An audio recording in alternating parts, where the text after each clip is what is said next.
आत्मन् लभन्ते भगवं स्तवं विछायांश विद्यामलाश्रयेम नमस्ते प्राणेश प्रणत विभवाय मणिमगा नमस्वामि रामप्रियतम हनुमन् गुरुण नमस्तुभ्यं भीम प्रबलतम कृष्णेष्ट भगवन् नमः श्रीमन्मध्व प्रदिश सदृशं नो जय जय भवति यदनुभावारेण मूकोऽपि वाग्मी जडमतिरपि जन्तुर्जायते प्राज्ञमौलिः सकलवचनचेतो देवता भारती सा मम वचसि निधत्तां सन्निधिं मानसे च येन गाहि समस्तशास्त्रपठना रत्नाकरोलीलया येन श्रीकुमारि सर्वसुमनस्तोमो वचस्सायकैः येन स्थापित मध्वशास्त्रविजयस्तम्भो धरामण्डले तं सेवे जयतीर्थवीरमनिशं मध्वाक्यराजाधृतम् प्रणमत्कामधेनुं च भजत्सुरतरूपमं श्रीभावबोधकृत्पादचिन्तामणिमुपास्महे पूज्याय राघवेन्द्राय सत्यधर्मरताय च भजतां कल्पवृक्षाय नमतां कामधेनवे सत्याविघ्नकराब्दोन्नान् पञ्चाशद्वर्षपूजकान् सत्यप्रमोददीर्घार्यान् नौमिन्यायसुधारतान् आपादमूलिपर्यन्तं गुरूणामाकृतिं स्मरेत् तेन विघ्नाः प्रणश्यन्ति सिद्ध्यन्ति च मनोरथाः श्रीगुरुभ्यो नमः हरिः ओम्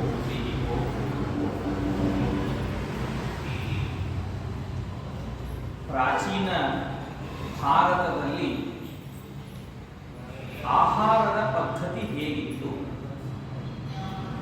ಅದರ ಪ್ರಸ್ತುತತೆ, ಅದರ ಅವಶ್ಯಕತೆ ಇವತ್ತಿಗೆ ನಮಗೆ ಬೇಕಾ ಅನ್ನುವ ಒಂದು ಸುಂದರವಾದ ವಿಚಾರ. ಸಾಧಾರಣ ವ್ಯಕ್ತಿಗೆ ತಾನು ಏನೇ ಸಂಪತ್ತು ಗಳಿಸಲಿ, ದೊಡ್ಡ ಸ್ಥಾನದಲ್ಲಿರಲಿ, ಹಣ ಬರ್ತಾ ಇರಲಿ, ಏನೇ ನಡೆಸಿದ್ರು ವ್ಯಕ್ತಿಗೆ ಆರೋಗ್ಯ ಒಂದಿರಲಿಲ್ಲ ಅಂತಂದ್ರೆ ಅವನಿಗೆ ಇದೆಲ್ಲವೂ ನಿರರ್ಥಕ ಅಂತ ಅನಿಸ್ಬಿಡುತ್ತೆ, ಎಲ್ಲವೂ ಬೇಡ ಅಂತ ಅನಿಸ್ಬಿಡುತ್ತೆ.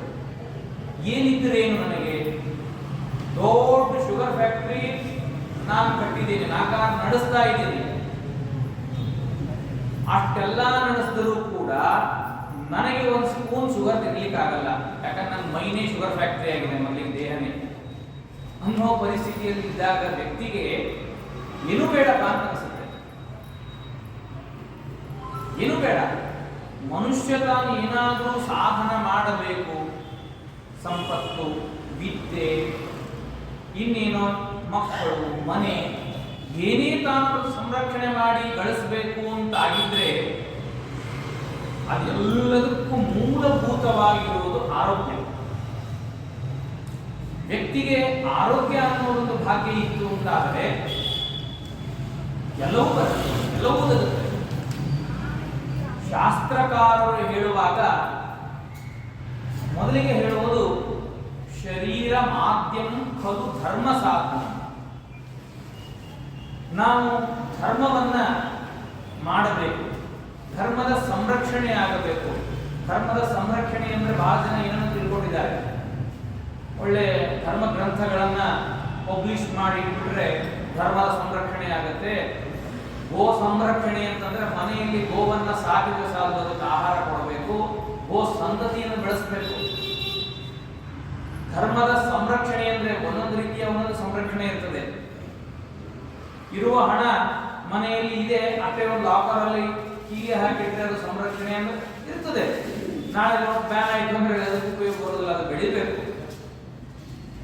ಹಾಗೆ ಧರ್ಮದ ಸಂರಕ್ಷಣೆ ಎನ್ನುವ ಕಾನ್ಸೆಪ್ಟ್ ತಗೊಂಡಿದ್ದು ಒಳ್ಳೆ ಧರ್ಮಶಾಸ್ತ್ರಗಳ ಗ್ರಂಥಗಳನ್ನ ಪಬ್ಲಿಷ್ ಮಾಡಿದ್ರೆ ಧರ್ಮ ರಕ್ಷಣೆ ಆಗೋದಲ್ಲ, ಧರ್ಮ ಆಚರಣೆಗೆ ಬರಬೇಕು. ಧರ್ಮವನ್ನು ಉಳಿಸುವುದು ಅಂತಂದ್ರೆ ಅದು ಆಚರಣೆಗೆ ಬರಬೇಕು.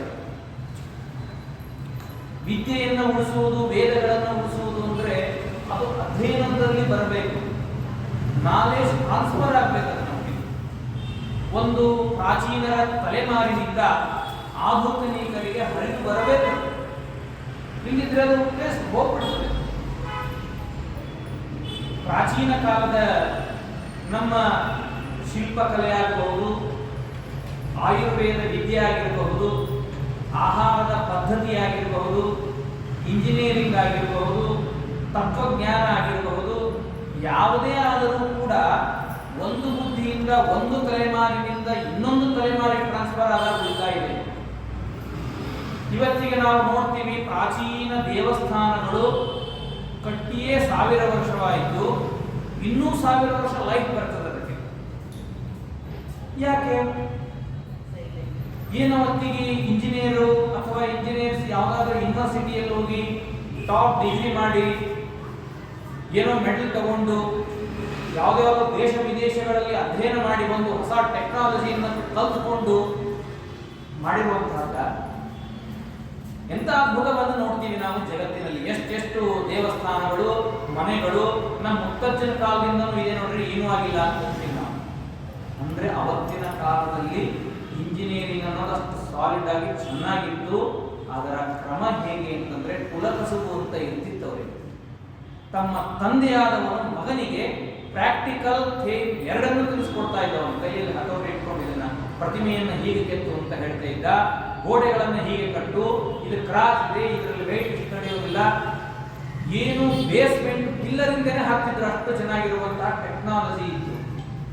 ಅದು ಲುಪ್ತವಾಗಲಿಕ್ಕೆ ಕಾರಣ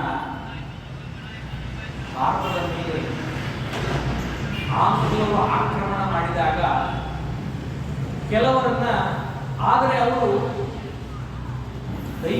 ದೈಹಿಕವಾದಂತಹ ಒಂದು ಆಡಳಿತವನ್ನು ಮಾಡಿದರೂ ಕೂಡ ಬೌದ್ಧಿಕವಾದ ಆಕ್ರಮಣ ಆಗಿರಲಿಲ್ಲ. ಪಾಶ್ಚಾತ್ಯ ಸಂಸ್ಕೃತಿಯನ್ನು ನಮ್ಮ ಮೇಲೆ ತಂದು ಹೇರಿರಲಿಲ್ಲ. ಜಸ್ಟ್ ಅವ್ರು ಏನ್ ಮಾಡಿದ್ರು, ಅವಾಗ ಆಡಳಿತವನ್ನ, ಮ್ಯಾನೇಜ್ಮೆಂಟ್ ಅನ್ನ ಕಂಟ್ರೋಲ್ ಮಾಡ್ಕೊಂಡಿದ್ರು. ಅದನ್ನು ಮಾಡಬೇಕು ಅನ್ನೋದಕ್ಕೆ ಮೆಕಾಲೆ ಅಂತ ಅವ್ರನ್ನೆಲ್ಲ ಕಳಿಸಿದ್ರು. ಅವ್ರು ಮಾಡಿದ್ದೇನು ಲೆಟರ್, ಇಂಗ್ಲೆಂಡ್ನಲ್ಲಿ ಬರೆದಿರೋ ಲೆಟರ್ ಇವತ್ತಿಗೂ ಸಿಗುತ್ತೆ. ನಮ್ಮಲ್ಲಿ ಒಂದೊಂದು ಊರಿಗೆ, ಒಂದೊಂದು ಸ್ಟೇಟಿಗೆ ಒಂದು 2 ಯೂನಿವರ್ಸಿಟಿಗಳಿವೆ. ಭಾರತದಲ್ಲಿ ಆಗಲ್ಲ. ಒಂದೊಂದು ಯೂನಿವರ್ಸಿಟಿ ಇದೆ ಅಂತ ಬರೆದಿದ್ದಾರೆ.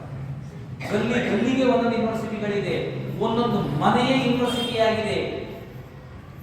ಅಂತಹ ವೈದ್ಯವಾದ ವಿದ್ಯಾ ಪ್ರಪಂಚ ಅಲ್ಲಿ ಬೆಳೆದಿದೆ. ಅದರ ಮೇಲೆ ನಾವು ಆಕ್ರಮಣ ಮಾಡದೆ ಹೊರತು, ಆ ವಿದ್ಯೆಯನ್ನ ನಿಲ್ಲಿಸದೆ ಹೊರತು ನಮ್ಮ ಪ್ರಭಾವ ಇಲ್ಲಿ ಇರ್ಲಿಕ್ಕಾಗಲ್ಲ, ನಾವು ಸ್ಟ್ಯಾಂಡ್ ಆಗ್ಲಿಕ್ಕಾಗಲ್ಲ ಅಂತ ಬರೀತಾನೆ. ಅವರ ಇಂಜಿನಿಯರಿಂಗ್ ಪದ್ಧತಿ ತಂದಿದ್ದಕ್ಕೆ ಅದಕ್ಕೆ ಮಾರು ಹೋಗಿ ನಮ್ಮ ಶಿಲ್ಪಕಲೆ ಆಗಬಹುದು, ವೈದ್ಯಕೀಯ ಶಾಸ್ತ್ರ ಆಗಿರ್ಬೋದು, ಆರೋಗ್ಯದ ಪದ್ಧತಿ ಆಗಬಹುದು, ಅದೆಲ್ಲ ಬಿಟ್ಟು ಹೋಗಿ ನಮಗೆ ಉಳಿದಿದೆ. ಆ ಕಾಲದಲ್ಲಿ ಪ್ರಾಚೀನರು ಸಂರಕ್ಷಣೆ ಮಾಡಿಕೊಂಡಿರುವ ರೀತಿಯನ್ನ ನಾವು ಅಳವಡಿಸಿಕೊಳ್ಳಬೇಕಾಗಿದೆ, ಪುನರುಜ್ಜೀವನ ಮಾಡಬೇಕಾಗಿದೆ. ಇಂತಹ ಆರೋಗ್ಯಕ್ಕೆ ಮೂಲವಾದ ಬೇಸ್ ಅಂದ್ರೆ ಅದು ನಮಗೆ ಆಹಾರದ ಪದ್ಧತಿ. ಆರೋಗ್ಯದ ರಕ್ಷಣೆ ನಮಗೆ ಮಾಡಿಕೊಳ್ಳಬೇಕು ಅಂತಾದ್ರೆ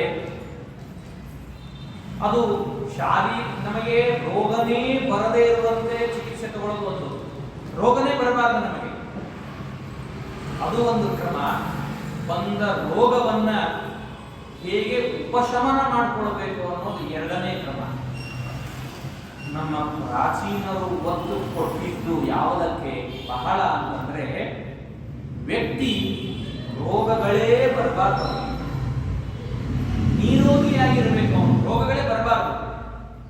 ಬಂದ ರೋಗವನ್ನ ಪರಿಹಾರ ಮಾಡಿಕೊಳ್ಳೋದು ಸೆಕೆಂಡ್. ಎರಡನೇದು, ಅಂತಹ ಆ ರೋಗಗಳನ್ನು ಬರದೇ ಇರುವಂತೆ ವ್ಯಕ್ತಿಗಳು ತಾವು ಅದಕ್ಕೆ ಧರ್ಮಶಾಸ್ತ್ರನೂ ಆಗಬಹುದು, ಈ ಕಡೆ ಆರೋಗ್ಯನೂ ಆಗಬಹುದು. ಆ ನಿಟ್ಟಿನಲ್ಲಿ ಕೊಟ್ಟಿರುವಂತಹ ರೀತಿ ಅಂದ್ರೆ ಅದು ನಮಗೆ ಆಹಾರದ ಪದ್ಧತಿ. ನಮಗೆಲ್ಲದಕ್ಕೂ ಮೂಲವಾದದ್ದು ವೇದಗಳು. ಆ ವೇದಗಳನ್ನು ಉಪಜೀವಿಸಿಕೊಂಡು ಬಂದಿರುವಂತಹ ಇತಿಹಾಸಗಳು, ಪುರಾಣಗಳು, ಸ್ಮೃತಿಕಾರರು, ಮನುಸ್ಮೃತಿ, ಯಾಜ್ಞವಲ್ಕ್ಯ ಸ್ಮೃತಿ, ಅನೇಕ ಸ್ಮೃತಿಕಾರರು ಅವೆಲ್ಲರೂ ಕೊಟ್ಟಿದ್ದಾರೆ. ವೇದ ಅಂತ ಕರೆದಿದ್ದು ಇನ್ನೊಂದು ಶಾಸ್ತ್ರವನ್ನ, ಆಯುರ್ವೇದವನ್ನು. ಚರಕ ಮುಂತಾದ ಆಯುರ್ವೇದಗಳ ಶಾಸ್ತ್ರವನ್ನ ವೇದ ಅಂತ ಕರೆದಿದ್ದಾರೆ. ಅದನ್ನ ಕಾರಣ ಹೇಳ್ತಾರೆ, ಅನೇನ ಪುರುಷೋ ಯಸ್ಮಾತ್ ಆಯುರ್ವಿಂದತಿ ವೇತ್ತಿ ಚ ತಸ್ಮಾತ್ ಮುನಿವರೈರೇಷಃ ಆಯುರ್ವೇದ ಇತಿ ಸ್ಮೃತಃ ಅಂತ 4 ಕಾರಣವನ್ನು ಹೇಳ್ತಾರೆ ಆಯುರ್ವೇದ ಅಂತಂದ್ರೆ. ಆಯುವು ಅಸ್ಮಿನ್ ವಿದ್ಯತೆ ಅಸ್ತಿತ್ಯಾಯುರ್ವೇದ. ನಮ್ಮ ಆಯುಷ್ಯವನ್ನ ರಕ್ಷಣೆ ಮಾಡುವ ಕ್ರಮ ಇದರಲ್ಲಿ ಅಡಗಿದೆ, ಅದಕ್ಕಾಗಿ ಆಯುರ್ವೇದ. ನಮ್ಮ ಆಯುಷ್ಯವನ್ನ ರಕ್ಷಣೆ ಮಾಡಿಕೊಳ್ಳುವಂತಹ, ಆರೋಗ್ಯವನ್ನ ರಕ್ಷಣೆ ಮಾಡಿಕೊಳ್ಳುವಂತಹ ಭಾಗ ನಾವು ಇದರಿಂದ ತಿಳಿಲಿಕ್ಕೆ ಬರ್ತದೆ, ಅದಕ್ಕಾಗಿದು ಆಯುರ್ವೇದ. ಆಯುಷ್ಯದ ರಕ್ಷಣೆಯ ಬಗ್ಗೆ ವಿಚಾರ ಮಾಡ್ತಾರೆ ಆಹಾರಾದಿ ಪದ್ಧತಿಗಳಿಂದ. ಅದರಿಂದ ಈ ಎಲ್ಲ ಕಾರಣಗಳಿಂದ ನಾವು ಕರೀತೇವೆ. ಹೀಗೆ ನಾವು ರಕ್ಷಣೆ ಮಾಡಿಕೊಳ್ಳುವಂತಹದ್ದು. ಮಹಾಭಾರತದಲ್ಲಿ ಒಂದು ಪ್ರಸಂಗ ಬರ್ತದೆ, ಪ್ರಸಿದ್ಧವಾದ ಪ್ರಸಂಗ, ಬಹಳ ಅದ್ಭುತವಾದಂತಹದ್ದು. ಯಕ್ಷ ಪ್ರಶ್ನೆ ಅಂತ ನಿಮ್ಗೆಲ್ಲರಿಗೂ ತಿಳಿದಿರುವಂತಹದ್ದು. ಆ ನಹುಷ ಸರ್ಪನಾಗಿ ಅಥವಾ ಯಕ್ಷ ತಾನು ಇವರನ್ನ ಹಿಡ್ಕೊಂಡು, ಯುಧಿಷ್ಠಿರನನ್ನು ಹಿಡ್ಕೊಂಡು ಪ್ರಶ್ನೆಯನ್ನು ಮಾಡುವಾಗ ಅನೇಕ ಪ್ರಶ್ನೆಗಳನ್ನು ಮಾಡ್ತಾನೆ. ಅದರಲ್ಲಿ ಇವತ್ತು ಪ್ರಧಾನವಾಗಿರುವಂತಹ ಪ್ರಶ್ನೆ ಇವತ್ತಿಗೆ ಪ್ರಸ್ತುತವಾದದ್ದು. ನಾವು ಯುಧಿಷ್ಠಿರನಿಗೆ ಆ ಯಕ್ಷ ಕೇಳ್ತಾನೆ, ಕಹ ಅರುಕ್ ಅಂತ ಕೇಳ್ತಾನೆ. ರೋಗ ಇಲ್ಲದೆ ಇರುವ ಪುರುಷ ಯಾರು? ರೋಗ ಯಾರಿಗೆ ಬರಲ್ಲ, ಎಂತವನು ಅರೋಗಿಯಾಗ್ತಾನೆ? ನೋಡಿ, ಪ್ರಸಿದ್ಧವಾದದ್ದು ಯಕ್ಷ ಪ್ರಶ್ನೆ ಅಂತಂದ್ರೆ ಉತ್ತರ ಕೊಡೋದು ಸಾಮಾನ್ಯ ಅಲ್ಲ. ಅಂತಹ ಪ್ರಶ್ನೆಗೆ ಉತ್ತರವನ್ನು ಕೊಟ್ಟಂತವನು ಯುಧಿಷ್ಠಿರ. ಇವತ್ತಿಗೆ ಏನೇನು ಕೇಳಿದ್ರು ಹೀಗೆ ಯಕ್ಷ ಪ್ರಶ್ನೆಯಾಗಿ ಉಳಿದಿದೆ ನಮಗೆ ಅಂತಾರೆ. ಅಲ್ಲಿ ಯುಧಿಷ್ಠಿರ ಹೇಳುವಾಗ ಅವನು ಹೇಳ್ತಾನೆ, ಆ ಯಕ್ಷ ಪ್ರಶ್ನೆಗೆ ಉತ್ತರವನ್ನು ಕೊಡ್ತಾ, ಹಿತಭುಕ್ ಮಿತಭುಕ್ ಸಕಾಲಭುಕ್ ಸಹ ಅರೋಗಿ ಅಂತ. ಯಾರು ಹಿತವಾದದ್ದನ್ನ ಭೋಜನ ಮಾಡ್ತಾನೆ, ಯಾವ ವ್ಯಕ್ತಿ ಮಿತವಾದದ್ದನ್ನ ಭೋಜನ ಮಾಡ್ತಾನೆ, ಯಾವ ವ್ಯಕ್ತಿ ಸಕಾಲಕ್ಕೆ, ಕಾಲಕ್ಕೆ ತಕ್ಕಂತೆ ಅಂದ್ರೆ ಯಾವ ಕಾಲದಲ್ಲಿ ಏನನ್ನ ತಿನ್ನಬೇಕು, ಏನು ಊಟ ಮಾಡಬೇಕು, ಹೇಗೆ ಅನ್ನುವುದನ್ನು ಅಳವಡಿಸಿಕೊಂಡಿರ್ತಾನೆ, ಆ ವ್ಯಕ್ತಿ ಆರೋಗ್ಯಾಗ್ತಾನೆ ಅಂತ ಯುಧಿಷ್ಠಿರ ಹೇಳ್ತಾನೆ. ಅಂದ್ರೆ ವ್ಯಕ್ತಿ ಹಿತವಾದದ್ದನ್ನ ಭೋಜನ ಮಾಡಬೇಕು, ಮಿತವಾದದ್ದನ್ನ ಭೋಜನ ಮಾಡಬೇಕು, ಸಕಾಲಕ್ಕೆ ಭೋಜನ ಮಾಡಬೇಕು. ಈ ಮೂರನ್ನ ಅಳವಡಿಸಿಕೊಂಡಾಗ ಆ ವ್ಯಕ್ತಿ ಆರೋಗಿ ಅಂತ ಆಗ್ತಾನೆ. ಇಂತಹ ಹಿನ್ನೆಲೆಯಲ್ಲಿ ನಾವು ಆಹಾರದ ಪದ್ಧತಿಯನ್ನು ಸ್ವಾರಸ್ಯ ಅಂದ್ರೆ, ಶಾಸ್ತ್ರದಲ್ಲಿ 2 ರೀತಿಯಾದಂತಹ ವಿಧಾನಗಳಿದೆ ಅಂತ ಹೇಳ್ತಾರೆ. ಒಂದು ಅಪೂರ್ವ ವಿಧಿ, ಇನ್ನೊಂದು ನಿಯಮ ವಿಧಿ ಅಂತ. ಅಪೂರ್ವ ಅಂತ ನಮಗೆ ಗೊತ್ತಿಲ್ಲದಲ್ಲೇ ವಿಧಾನವನ್ನು ಮಾಡ್ತಾರೆ. ಅಹರಹ ಸಂಧ್ಯಾ ಮುಖಾಸೀತ, ಸಂಧ್ಯಾ ವಂದನೆ ಮಾಡಬೇಕು, ದೇವರ ಪೂಜೆ ಮಾಡಬೇಕು, ಜ್ಯೋತಿಷ್ಠೋಮಾದಿ ಯಾಗಗಳನ್ನು ಮಾಡಬೇಕು, ಅತಿಥಿ ಸತ್ಕಾರಾದಿಗಳನ್ನು ಮಾಡಬೇಕು. ಇದೆಲ್ಲ ಅಪೂರ್ವವಾದದ್ದನ್ನು ಹೇಳುವಂಥದ್ದು. ಕೆಲವು ಇದೆ, ಅವು ನಿಯಮ ವಿಧಿಗಳು ಅಂತ ಕರೀತಾರೆ. ಎಲ್ಲಿಯೂ ವೇದ ಶಾಸ್ತ್ರ ಪುರಾಣಗಳಲ್ಲಿ ನಿದ್ದೆ ಮಾಡ್ರಿ ಅಂತ ಹೇಳಲ್ಲ, ಊಟ ಮಾಡ್ರಿ ಅಂತ ಯಾರು ಹೇಳಲ್ಲ. ಯಾಕೆ ಅಂದ್ರೆ ಅದು ನಮಗೆ ರಾಗದ ಪ್ರಾಪ್ತ ಅಂತ ಹೇಳ್ತಾರೆ. ನಮ್ಮ ರಾಗದಿಂದ, ನಮ್ಮ ಮನಸ್ಸಿನಿಂದ, ಜೀವನದಿಂದ ಸ್ವಭಾವತಃ ಬಂದಿದ್ದು ಆಹಾರ, ನಿದ್ರಾ, ಭಯ, ಮೈಥುನ ಅಂತ ಸ್ವಭಾವತಃ ಬಂದಿದ್ದು. ಅದಕ್ಕೆ ವೇದ ಶಾಸ್ತ್ರ ಪುರಾಣಗಳು ಬೇಕಾಗಿಲ್ಲ. ಸಂಧ್ಯಾ ವಂದನ ಮಾಡ್ಲಿಕ್ಕೆ ಬೇಕು, ದೇವರ ಪೂಜೆ ಮಾಡ್ಲಿಕ್ಕೆ ಬೇಕು, ಜ್ಯೋತಿಷ್ಠೋಮಾದಿ ಯಾಗಗಳನ್ನು ಮಾಡ್ಲಿಕ್ಕೆ ಬೇಕು, ಅತಿಥಿ ಸತ್ಕಾರಗಳನ್ನು ಮಾಡ್ಲಿಕ್ಕೆ ಬೇಕು, ಉಪನ್ಯಾಸ, ಪ್ರವಚನ, ಪಾಠ, ವೇದಾಧ್ಯಯನ, ಇದೆಲ್ಲದಕ್ಕೂ ನಮಗೆ ಮಾಡು ಅಂತ ಹೇಳಲಿಕ್ಕೆ ವೇದಶಾಸ್ತ್ರ ಪುರಾಣಗಳು ಬೇಕಾಗುತ್ತೆ. ಊಟ ಮಾಡಿರಲಿಕ್ಕೆ, ನಿದ್ದೆ ಮಾಡಿರಲಿಕ್ಕೆ ಬೇಕಾಗಿಲ್ಲ. ಅದಕ್ಕಾಗಿ ಅಪೂರ್ವ ವಿಧಿ ಏನಲ್ಲ, ನಿಯಮ ವಿಧಿ. ನಮ್ಮ ಸ್ವಭಾವತಃ ಬಂದಿರುವಂತಹ ಊಟದಲ್ಲಿ, ಭೋಜನದಲ್ಲಿ ಶಾಸ್ತ್ರ ನಿಯಮವನ್ನು ಹಾಕುತ್ತೆ, ಚೌಕಟ್ಟನ್ನು ಹಾಕುತ್ತೆ. ಇದಕ್ಕೆ ನಿಯಮ ವಿಧಿ ಅಂತ ಕರೀತಾರೆ. ಮಲಗಲೇಬೇಕು. ಮಲಗಲಿಲ್ಲ ಅಂದ್ರೆ ಆರೋಗ್ಯ ಇಲ್ಲ. ಆದ್ರೆ ಯಾವಾಗ ಮಲಗಬೇಕು, ಎಷ್ಟು ಹೊತ್ತು ಮಲಗಬೇಕು, ಹೇಗೆ ಮಲಗಬೇಕು ಅನ್ನೋದನ್ನ ಹೇಳು. ನಮ್ಮ ಸ್ವಭಾವತಃ ಜೀವನ ಪ್ರವೃತ್ತಿಯಿಂದ ಬಂದಿರುವಂತಹ ಕೆಲವು ವಿಷಯಗಳಲ್ಲಿ ಚೌಕಟ್ಟನ್ನು ಹಾಕಿಕೊಡುವುದು ನಮಗೆ ಶಾಸ್ತ್ರ. ಧರ್ಮಶಾಸ್ತ್ರ, ಆಯುರ್ವೇದ, ವೇದಗಳು, ಊಟ, ಹಸಿವೆ, ಇದೆಲ್ಲ ನಮಗೆ ಸ್ವಭಾವತಃ ಅದರಿಂದ ಪ್ರಾಪ್ತವಾದದ್ದು. ಯಾವ ಪಶು ಪಕ್ಷಿ ಪ್ರಾಣಿಗಳಿಗೆ ಊಟ ಮಾಡ್ರಿ ಅಂತ ವೇದ ಹೇಳುತ್ತಾ, ಅಥವಾ ನಮಗೆ ಊಟ ಮಾಡ್ರಿ ಅಂತ ವೇದ ಉಪನಿಷತ್ತುಗಳು ಇನ್ಯಾವುದಾದ್ರೂ ಹೇಳುತ್ತಾ? ಅಲ್ಲ. ಊಟ ನಿಮಗೆ ಸ್ವಭಾವತಃ ಪ್ರಾಪ್ತ. ಆದರೆ ಅದನ್ನ ಹೀಗೆ ಭೋಜನ ಮಾಡ್ರಿ, ನಿಮ್ಮ ಆರೋಗ್ಯ ಹೇಗೆ ಬೇಕೋ ಹಾಗೆ ಭೋಜನ ಮಾಡ್ರಿ, ಇಂತಿಂಥ ಆಹಾರಗಳನ್ನು ಭೋಜನ ಮಾಡ್ರಿ, ಇಂತಿಂತಹ ಕಾಲದಲ್ಲಿ ಭೋಜನ ಮಾಡ್ರಿ, ದೇವರಿಗೆ ನಿವೇದಿತವಾದದ್ದನ್ನು ಭೋಜನ ಮಾಡ್ರಿ, ವೈಶ್ವದೇವ ಬಲಿಹರಣಾದಿಗಳನ್ನು ಮಾಡಿದ್ದನ್ನು ಮಾಡ್ರಿ, ಅತಿಥಿ ಅಭ್ಯಾಗತರಿಗೆ ಕೊಟ್ಟದ್ದನ್ನು ಭೋಜನ ಮಾಡ್ರಿ, ಇಂತಹ ಹಣ್ಣನ್ನೇ ತಿನ್ರಿ, ಈ ಕಾಲದಲ್ಲಿ ತಿನ್ರಿ, ಈ ಕಾಲದಲ್ಲಿ ತಿನ್ನಬೇಡ್ರಿ. ಇದು ನಿಯಮಗಳನ್ನ, ಚೌಕಟ್ಟನ್ನ ಶಾಸ್ತ್ರ ಪುರಾಣಕಾರ ಕೊಟ್ಟಿದ್ದಾರೆ. ಇದು ನೋಡಿ ಸ್ವಾರಸ್ಯ. ಎಲ್ಲಿ ಯಾವ ಇಡೀ 4 ವೇದಗಳನ್ನ, ಉಪನಿಷತ್ತುಗಳನ್ನ, ಪುರಾಣ ಇತಿಹಾಸಗಳನ್ನ ಎಲ್ಲೇ ತೆಗೆದರೂ ಸಂಧ್ಯಾವಂದನ, ದೇವರ ಪೂಜೆ, ಅತಿಥಿ ಅಭ್ಯಾಗತರ ಪೂಜೆಯನ್ನು ಮಾಡ್ರಿ ಅಂತ ಹೇಳುವಂತೆ ಊಟ ಮಾಡ್ರಿ ಎಲ್ಲೆಲ್ಲಿ ಹೇಳುತ್ತಿಲ್ಲ. ಒಂದು ವಾಕ್ಯ ಸಿಗುತ್ತಿಲ್ಲ. ಇದು ಸ್ವಾರಸ್ಯವಾಗಿರುವಂತಹದ್ದು. ಅದರ ನಿಟ್ಟಿನಲ್ಲಿ ನಾವು ತಿಳ್ಕೊಳ್ಬೇಕಾಗಿದೆ. ಯಾಕೆ ಅಂತಂದ್ರೆ, ಗೀತೆಯಲ್ಲಿ ಕೃಷ್ಣ ಪರಮಾತ್ಮ ಹೇಳುವಾಗ 17ನೇ ಅಧ್ಯಾಯದಲ್ಲಿ ಆಹಾರಕ್ಕೆ ಬಹಳ ಪ್ರಾಶಸ್ತ್ಯವನ್ನು ಕೊಡ್ತಾನೆ. ಆಹಾರ ವ್ಯಕ್ತಿಯ ಮೇಲೆ ಹೇಗೆ ಪರಿಣಾಮ ಮಾಡ್ತದೆ ಅನ್ನೋದನ್ನು ಕೊಡ್ತಾನೆ. ಸ್ವಾರಸ್ಯವಾದದ್ದು ಚಿಂತನೆ ಮಾಡಬೇಕು ಅಂತಂದ್ರೆ, ನಮ್ಮ ಆಹಾರ ದೇಹದ ಮೇಲೆ ಪರಿಣಾಮ ಮಾಡುವುದಷ್ಟೇ ಅಲ್ಲ, ನಮ್ಮ ಮಾನಸಿಕ ಸ್ಥಿತಿ ಗತಿಗಳನ್ನು ಕಂಟ್ರೋಲ್ ಮಾಡುತ್ತದೆ ಆಹಾರ. ಮೇನ್ ನಮ್ಮ ಶಾಸ್ತ್ರಕಾರರು ಕೊಟ್ಟಿರುವಂತಹ ಪದ್ಧತಿ ಆಗಿದೆ. ಒಬ್ಬ ವ್ಯಕ್ತಿಗೆ ಒಂದೇ ವಿಧವಾದ ನಿಯಮಗಳನ್ನು ಹೇಳಿಲ್ಲ. ಭಾರಿ ಆಹಾರ ಶಾಸ್ತ್ರ ಕಠಿಣವಾಗಿದೆ ಅಂತಲ್ಲ. ಟೀಕಾಚಾರ್ಯರು ಹೇಳುವಾಗ ಅಂತಾರೆ, ಉತ್ತರದಲ್ಲಿ ಕಾಶಿ ಕಡೆಗೆ ಮಾತುಲ ಕನ್ಯಾ ಪರಿಣಯ ನಿಷಿದ್ಧ, ಸೋದರ ಮಾವನ ಮಗಳನ್ನು ಮದುವೆ ಆಗುವುದಿಲ್ಲ. ಆದರೆ ನಾವು ದಾಕ್ಷಿಣಾತ್ಯರು, ನಾವು ಈ ಕಡೆ ಎಲ್ಲ ಸೋದರ ಮಾವನ ಸೋದರತೆಯ ಮಗಳನ್ನು ವಿವಾಹ ಮಾಡ್ತಾರೆ. ನೋಡ್ರಿ, ಇದು ದೇಶದ ಆಚಾರ. ಅವರಿಗದು ನಿಷಿದ್ಧ, ನಮಗಿದು ಧರ್ಮಶಾಸ್ತ್ರ. ಅದು ಬಹಳ ಕಠಿಣವಾದದ್ದು.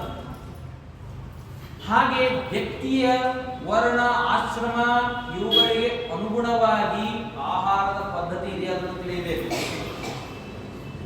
ಒಬ್ಬರಿಗೆ ಒಂದೇ ವಿಧವಾದದ್ದಲ್ಲ. ಕ್ಷತ್ರಿಯ ಸೋಲ್ಜರ್ ತಾನು ಯುದ್ಧ ಭೂಮಿಯಲ್ಲಿ ನಿಂತಿದ್ದಾನೆ, ಖಡ್ಗ ಎತ್ತಿ. ಅತ್ಯಂತ ಸಾತ್ವಿಕ ಆಹಾರ ತಿನ್ನಪ್ಪ, ಮಜ್ಜಿಗೆಯನ್ನು ಮಾತ್ರ ಊಟ ಮಾಡು, ಬರೀ ನೀರು ಕುಡ್ಕೊಂಡಿದ್ದೆ ಅಂತ ಅವನಿಗೆ ಶಾಸ್ತ್ರ ಹೇಳಿಲ್ಲ, ಧರ್ಮಶಾಸ್ತ್ರ ಹೇಳಿಲ್ಲ. ಅವನಿಗೆ ಯುದ್ಧ ಬೇಕು, ದೈಹಿಕ ಸಾಮರ್ಥ್ಯ ಬೇಕು ಅವನಿಗೆ. ಅವನಲ್ಲಿ ಯುದ್ಧ ಆಡಿದ್ರೆ ನಾವು ಸರಿಯಾದ ಧರ್ಮವನ್ನು ಮಾಡಲಿಕ್ಕೆ ಸಾಧ್ಯ. ಈ ಕ್ರಮದಲ್ಲಿ ಮಾನಸಿಕವಾದ ಪರಿಣಾಮಗಳು ಬರ್ತದೆ. ಯಾಕಂದ್ರೆ ಯುದ್ಧದಲ್ಲಿ ನಿಂತಿರುವ ವ್ಯಕ್ತಿ ಸೋಲ್ಜರ್ ಅತ್ಯಂತ ಸಾತ್ವಿಕನಾದ ಉಪಯೋಗ ನಡೆಯುವುದಿಲ್ಲ. ಅಲ್ಲಿ ಅವನ ಮೇಲೆ ಆಕ್ರಮಣ ಮಾಡಿ ಬಂದು ಹೊಡಿತಾನಪ್ಪ ಅಂತಂದ್ರೆ ಒಂದು ಕಪಾಳ ಅಲ್ಲ ಇನ್ನೊಂದು ಕಪಾಳ ಕೊಡೋ ಪರಿಸ್ಥಿತಿಯಲ್ಲಿ ಇರುವುದಿಲ್ಲ. ಅಲ್ಲಿ ಏಕ್ಮಾರ್ ಗೋದು ಬಿಡ ಅಂತ ಮಾಡುವಂತಹ ಪರಿಸ್ಥಿತಿಯಲ್ಲಿ ಅವನಿಗೆ ಸಾತ್ವಿಕ ಆಹಾರ ಉಪಯೋಗ ಇಲ್ಲ. ಅಲ್ಲಿ ರಾಜಸ ಆಹಾರ ವಿಧಾನ ಮಾಡ್ತದೆ. ಈ ನಿಟ್ಟಿನಲ್ಲಿ ಶಾಸ್ತ್ರಕಾರರು ಕೊಟ್ಟಿರುವಂತಹ ವಿಚಾರದ ಧಾರೆಯಲ್ಲಿ ನಾವು ಆಹಾರದ, ಪ್ರಾಚೀನ ಆಹಾರದ ಪದ್ಧತಿಯನ್ನು ನಾವು ಅಳವಡಿಸಿಕೊಳ್ಳಬೇಕಾಗಿದೆ. ಇದು ಆಯುರ್ವೇದ ಶಾಸ್ತ್ರ ಮುನಿಕಾರರು ಕೊಟ್ಟರೆ, ಇದರಲ್ಲಿ ನಮ್ಮ ಆಚಾರ್ಯರ ಕೊಡುಗೆ ಅಂತೂ ಅಪೂರ್ವವಾಗಿದೆ. ಆಚಾರ್ಯರು ಹೇಳಿರುವಂತಹ ಕೊಡುಗೆ ಅಪೂರ್ವ. ಇದನ್ನ ಭೋಜನವನ್ನ ಒಂದು ಯಜ್ಞ ಅಂತ ಭಾವಿಸಿ ಅಂತ ಹೇಳಿ, ಸುಮ್ಮನೆ ಏನೂ ಅಲ್ಲ. ಊಟ ದೈಹಿಕವಾದ ಪೌಷ್ಟಿಗಾಗಿ ಅಲ್ಲ, ಇದು ಮಾನಸಿಕ ಸ್ಥಿತಿಗತಿಗಳನ್ನು ಅನುಭವಿಸುತ್ತದೆ. ಅದಕ್ಕಾಗಿ ಇದನ್ನ ಒಂದು ಯಜ್ಞ ಅಂತ ಪರಿಗಣನೆ ಮಾಡ್ರಿ. ಸ್ವಾರಸ್ಯ ಆಚಾರ್ಯರು ಸರ್ವಮೂಲ ಗ್ರಂಥಗಳು ಕೊಟ್ಟಿರೋದು ನಮ್ಮ ದೈನಂದಿನ ಜೀವನದಲ್ಲಿ ಯಾವತ್ತೋ ಒಂದು 10 ನಿಮಿಷ 15 ನಿಮಿಷ 1 ತಾಸು ಪೂಜೆ ಮಾಡ್ರಿ ಅಂತ ಹೇಳಿಲ್ಲ. ಇಡೀ ಜೀವನವನ್ನೇ ಇಡೀ ದಿನವನ್ನೇ ಪೂಜೆಯಾಗಿ ಮಾಡಬೇಕು ಅನ್ನೋದನ್ನು ಕೊಟ್ಟಿರೋದು ಆಚಾರ್ಯ. ಏನೋ ಬೆಳಿಗ್ಗೆ ದೇವ ಪೂಜೆ ಆಯಿತು ಮುಗಿಸೋಯ್ತು ಅಂತಲ್ಲ. ನಾನು ಸಾಲಿಗ್ರಾಮಕ್ಕೆ ಅಭಿಷೇಕ ಮಾಡೋದು ಪೂಜೆ, ನಾನು ತಲೆ ಮೇಲೆ ನೀರು ಹಾಕೊಳ್ಳೋದು ಪೂಜೆ, ಇನ್ನೊಬ್ಬರಿಗೆ ಅತಿಥಿಗೆ ಸತ್ಕಾರ ಮಾಡೋದು ಪೂಜೆ, ನಾನು ಬಾಯಲ್ಲಿ ತುತ್ತು ಹಾಕುವುದು ಒಂದು ವೈಶ್ವಾನರ ಯಜ್ಞ, ಮಕ್ಕಳಿಗೆ ಆಟ ಆಡಿಸುವುದು ಒಂದು ಯಜ್ಞ, ಪಾಠ ಹೇಳುವುದು ಒಂದು ಯಜ್ಞ, ಮಲಗುವುದು ಒಂದು ಯಜ್ಞ, ನಾನು ಓಡಾಡುವುದೇ ಒಂದು ಪ್ರದಕ್ಷಿಣೆ. ಇಡೀ ವ್ಯಾಪ್ತನಾದ ಭಗವಂತನಿಗೆ ಅದೇ ಸಂಚಾರ ಪದಯ ಪ್ರದಕ್ಷಿಣವಿದೆ. ಸ್ತೋತ್ರಾಣಿ ಸರ್ವಾಗಿರ. ನಾನು ವಾಯುಸ್ತುತಿ ವಿಷ್ಣು ಸಹಸ್ರನಾಮ ಪಾರಾಯಣ ಮಾಡಿದೆ ಅಷ್ಟೇ ಅಲ್ಲ, ನನ್ನ ಪ್ರತಿಯೊಂದು ದೈನಂದಿನ ಜೀವನದ ಮಾತು ಅದು ಭಗವಂತನ ಸ್ತೋತ್ರ ಅಂತ ಕೊಟ್ಟಿರುವುದು ಆಚಾರ್ಯರ ಹಿನ್ನೆಲೆ. ಈ ಎಲ್ಲ ಹಿನ್ನೆಲೆಯಲ್ಲಿ ನಾವು ಭೋಜನದ ರೀತಿಯನ್ನ ನಾವು ತಿಳಿದುಕೊಳ್ಳಬೇಕಾಗಿದೆ. ಏನು ಸ್ವಾರಸ್ಯ ಅಂತಂದ್ರೆ ಆಹಾರದ ಪ್ರಭೇದಗಳನ್ನು ಹೇಳ್ತಾ ಬರ್ತಾರೆ. ಇವತ್ತಿಗೆ ಸಾಧಾರಣ ನಿಮಗೆಲ್ಲರಿಗೂ ಗೊತ್ತಿರುವಂಥದ್ದು, ಯಾವ ಆಹಾರವನ್ನು ಸ್ವೀಕಾರ ಮಾಡಿದ್ರೆ ನಮಗೇನು ಬರ್ತದೆ, ಯಾವುದನ್ನ ಮಾಡಬೇಕು, ಯಾವುದನ್ನು ಮಾಡಬಾರದು. ಇನ್ನೊಂದು ಸ್ವಾರಸ್ಯವಾಗಿರುವಂತಹ ವಿಚಾರ ಅಂತಂದ್ರೆ ಎಲ್ಲರೂ ಕೇಳ್ತಾರೆ, ಎಲ್ಲರಿಗೂ ಕೇಳುವಂಥದ್ದು, ಏನು ಸೈಂಟಿಫಿಕ್ ರೀಸನ್ ಹೇಳಿ ನಮಗೆ. ಸಂಧ್ಯಾವಂದನ ಮಾಡಬೇಕು, ಇದಕ್ಕೇನು ಸೈಂಟಿಫಿಕ್ ರೀಸನ್? ಎಲ್ಲ ಕಡೆ ಹೇಳೋದೊಂದು negative energy positive energy create ಆಗುತ್ತೆ. ದೇವಸ್ಥಾನಕ್ಕೆ ಬಂದಾಗ ನಮಗೊಂದು ಪಾಸಿಟಿವ್ ಎನರ್ಜಿ ಕ್ರಿಯೇಟ್ ಆಗುತ್ತೆ, ಹಾಗೆ ಹೀಗೆ ಅಂತ ನಿಜ ಇರಲಿ, ಅದು ಒಂದು ನಮ್ಮ ಮಾನಸಿಕ ಸ್ಥಿತಿಗತಿಗಳನ್ನು ಅವಲಂಬಿಸೋದು. ಆದರೆ ಪ್ರತಿಯೊಂದಕ್ಕೂ ಸೈಂಟಿಫಿಕ್ ರೀಸನ್ ಅನ್ನು ನಾವು ಹುಡುಕ್ತಾ ಹೋಗಬಾರದು. ಪೂರ್ವ ದಿಕ್ಕಿಗೆ ಕುಳಿತು ಆಚಮನ ಮಾಡ್ರಿ ಅಂತ ಹೇಳಿದ್ದಾರೆ. ಏನು ಪೂರ್ವ ದಿಕ್ಕಿಗೆ ಕುಳಿತು ಆಚಮನ ಮಾಡಿದ್ರೆ ನಮಗೇನು ಸೈನ್ಸ್ ಏನು ಹೇಳಬೇಕು? 3ನೇ ಸರ್ತಿ ಯಾಕೆ ಆಚಮನ ಮಾಡಬೇಕು, 10 ಸರ್ತಿ ಯಾಕೆ ಮಾಡಬಾರ್ದು? ಇದಕ್ಕೆಲ್ಲದಕ್ಕೂ ಕೆಲವೊಂದಕ್ಕೆ ನಮ್ಮ ಶಾಸ್ತ್ರಕಾರರ ಪ್ರಾಚೀನರ ಋಷಿ ಮುನಿಗಳ ಮೇಲೆ ನಾವು ಗೌರವವಿಟ್ಟು ಕೆಲವು ತಿಳಿಯಬೇಕಾಗಿದೆ. ಏನೋ ವಿಚಾರಗಳನ್ನ ಶಾಸ್ತ್ರಕಾರ ಮುನಿಕಾರರು ಹೇಳಿದ್ದಾರೆ ಅಂದ್ರೆ ಅಸಡ್ಡೆ ಮಾಡ್ತಾರೆ. ಅದೇ ಐನ್ಸ್ಟೀನ್ ಹೇಳ್ದ, ಇನ್ನೊಬ್ಬನ ಯಾವನೋ ಹೊರದೇಶದ ವಿಜ್ಞಾನಿ ಹೇಳ್ದ ಅಂದ್ರೆ ತಲೆ ಆಡಿಸ್ಬಿಡ್ತೀವಿ, ಹೌದು ಹೌದು ಹೌದು ಅಂತೇಳಿ. ಅವ್ರಿಗಿಂತಲೂ ಎಂತಹ ಸಾಕ್ಷಾತ್ಕಾರ ಮಾಡಿಕೊಂಡಿರುವ ಋಷಿ ಮುನಿಗಳು ಹೇಳಿದ್ರೆ ನಾವು ತಿಳಿಯೋಲ್ಲ. ಈ ದೃಷ್ಟಿಯಲ್ಲಿ ಆಹಾರದ ಕೆಲವು ವಿಚಾರಗಳನ್ನ ಪ್ರಭೇದಗಳನ್ನ ನಮಗೆ ಇವತ್ತು ವೈದ್ಯರು ಸಲಹೆ ಕೊಡ್ತಾರೆ, ವೈದ್ಯರು ಹೇಳಿದ್ದಾರೆ ಅಂತಂತೇಳಿ ತಿಳಿಯೋದು ಅನ್ನೋದು ಒಂದು. ವೈದ್ಯರು ಹೇಳಿ ತಿಳಿಯುವಂತಹಕ್ಕಿಂತಲೂ ನಾವು ಇವತ್ತು ತಿಳಿಯುವಂತಹ ವಿಚಾರಗಳೇನಿದೆ ಅಂದರೆ ಇದು ಎಲ್ಲ ಪ್ರಾಚೀನರು ನಮಗೆ ಕೊಟ್ಟಿರುವಂತಹದ್ದು ಅಂತ ಮೊದಲೇ ತಿಳಿದಿದೆ. ಇದ್ಯಾವುದು ಹೊಸದಲ್ಲ ನಮಗೆ, ಇದೆಲ್ಲವೂ ಪ್ರಾಚೀನರು ಕೊಟ್ಟಿದ್ದಾರೆ, ಅದನ್ನು ಬಿಟ್ಟಿದ್ದೀವಿ. ಇವತ್ಯಾರಾದ್ರೂ ಡಾಕ್ಟರ್ ಹೇಳಿದ್ರೆ ನಾವು ತಲೆ ಆಡಿಸ್ತೀವಿ. ಅದನ್ನು ನಾವು ಬಿಡಬೇಕು. ಪ್ರಾಚೀನರು ಎಷ್ಟೆಷ್ಟು ಹೇಳಿದ್ದಾರೆ ಅಂತ ಹೇಳ್ತಾರೆ. ಒಂದು ಸ್ಮೃತಿಯಲ್ಲಿ ಬರುವಂತಹ ನಿಯಮ, ಮೊದಲನೆಯದು ಭೋಜನ ಯಾವಾಗ ಮಾಡಬೇಕು? ಪಂಚಮೇ ಚ ತಥಾ ಭಾಗೆ ಸಂವಿಭಾಗೋ ಯಥಾರ್ಹತಃ ದೇವ ಪಿತೃ ಮನುಷ್ಯಾಣಾಂ ಕೀಟಾನಾಂಚ ಉಪದಿಶ್ಯತೆ ಸಂವಿಭಾಗಂ ತತಃ ಕೃತ್ವಾ ಗೃಹಸ್ಥಃ ಶೇಷಭುಕ್ತೇ. ಗೃಹಸ್ಥನಾದವನ ಧರ್ಮ ಊಟ ಮಾಡುವುದು ಸ್ವಭಾವತಃ ಬಂದಿರುವುದು 5ನೇ ದಿನದ 5ನೇ ಭಾಗದಲ್ಲಿ ಊಟ ಮಾಡಬೇಕು ಅಂತ ಹೇಳಿ. ಸಾಧಾರಣ ಹಗಲೊತ್ತಿನಲ್ಲಿ ಬೆಳಿಗ್ಗೆ ಲೇಟ್ ಮಾಡ್ತಾರೆ. ಇಲ್ಲಿ ನಾವು ಆಯುರ್ವೇದವನ್ನು ಅಳವಡಿಸಿಕೊಳ್ಬೇಕಾಗಿದೆ. ವ್ಯಕ್ತಿ ತಾನು ವಿಭಾಗವನ್ನು ಮಾಡಬೇಕು.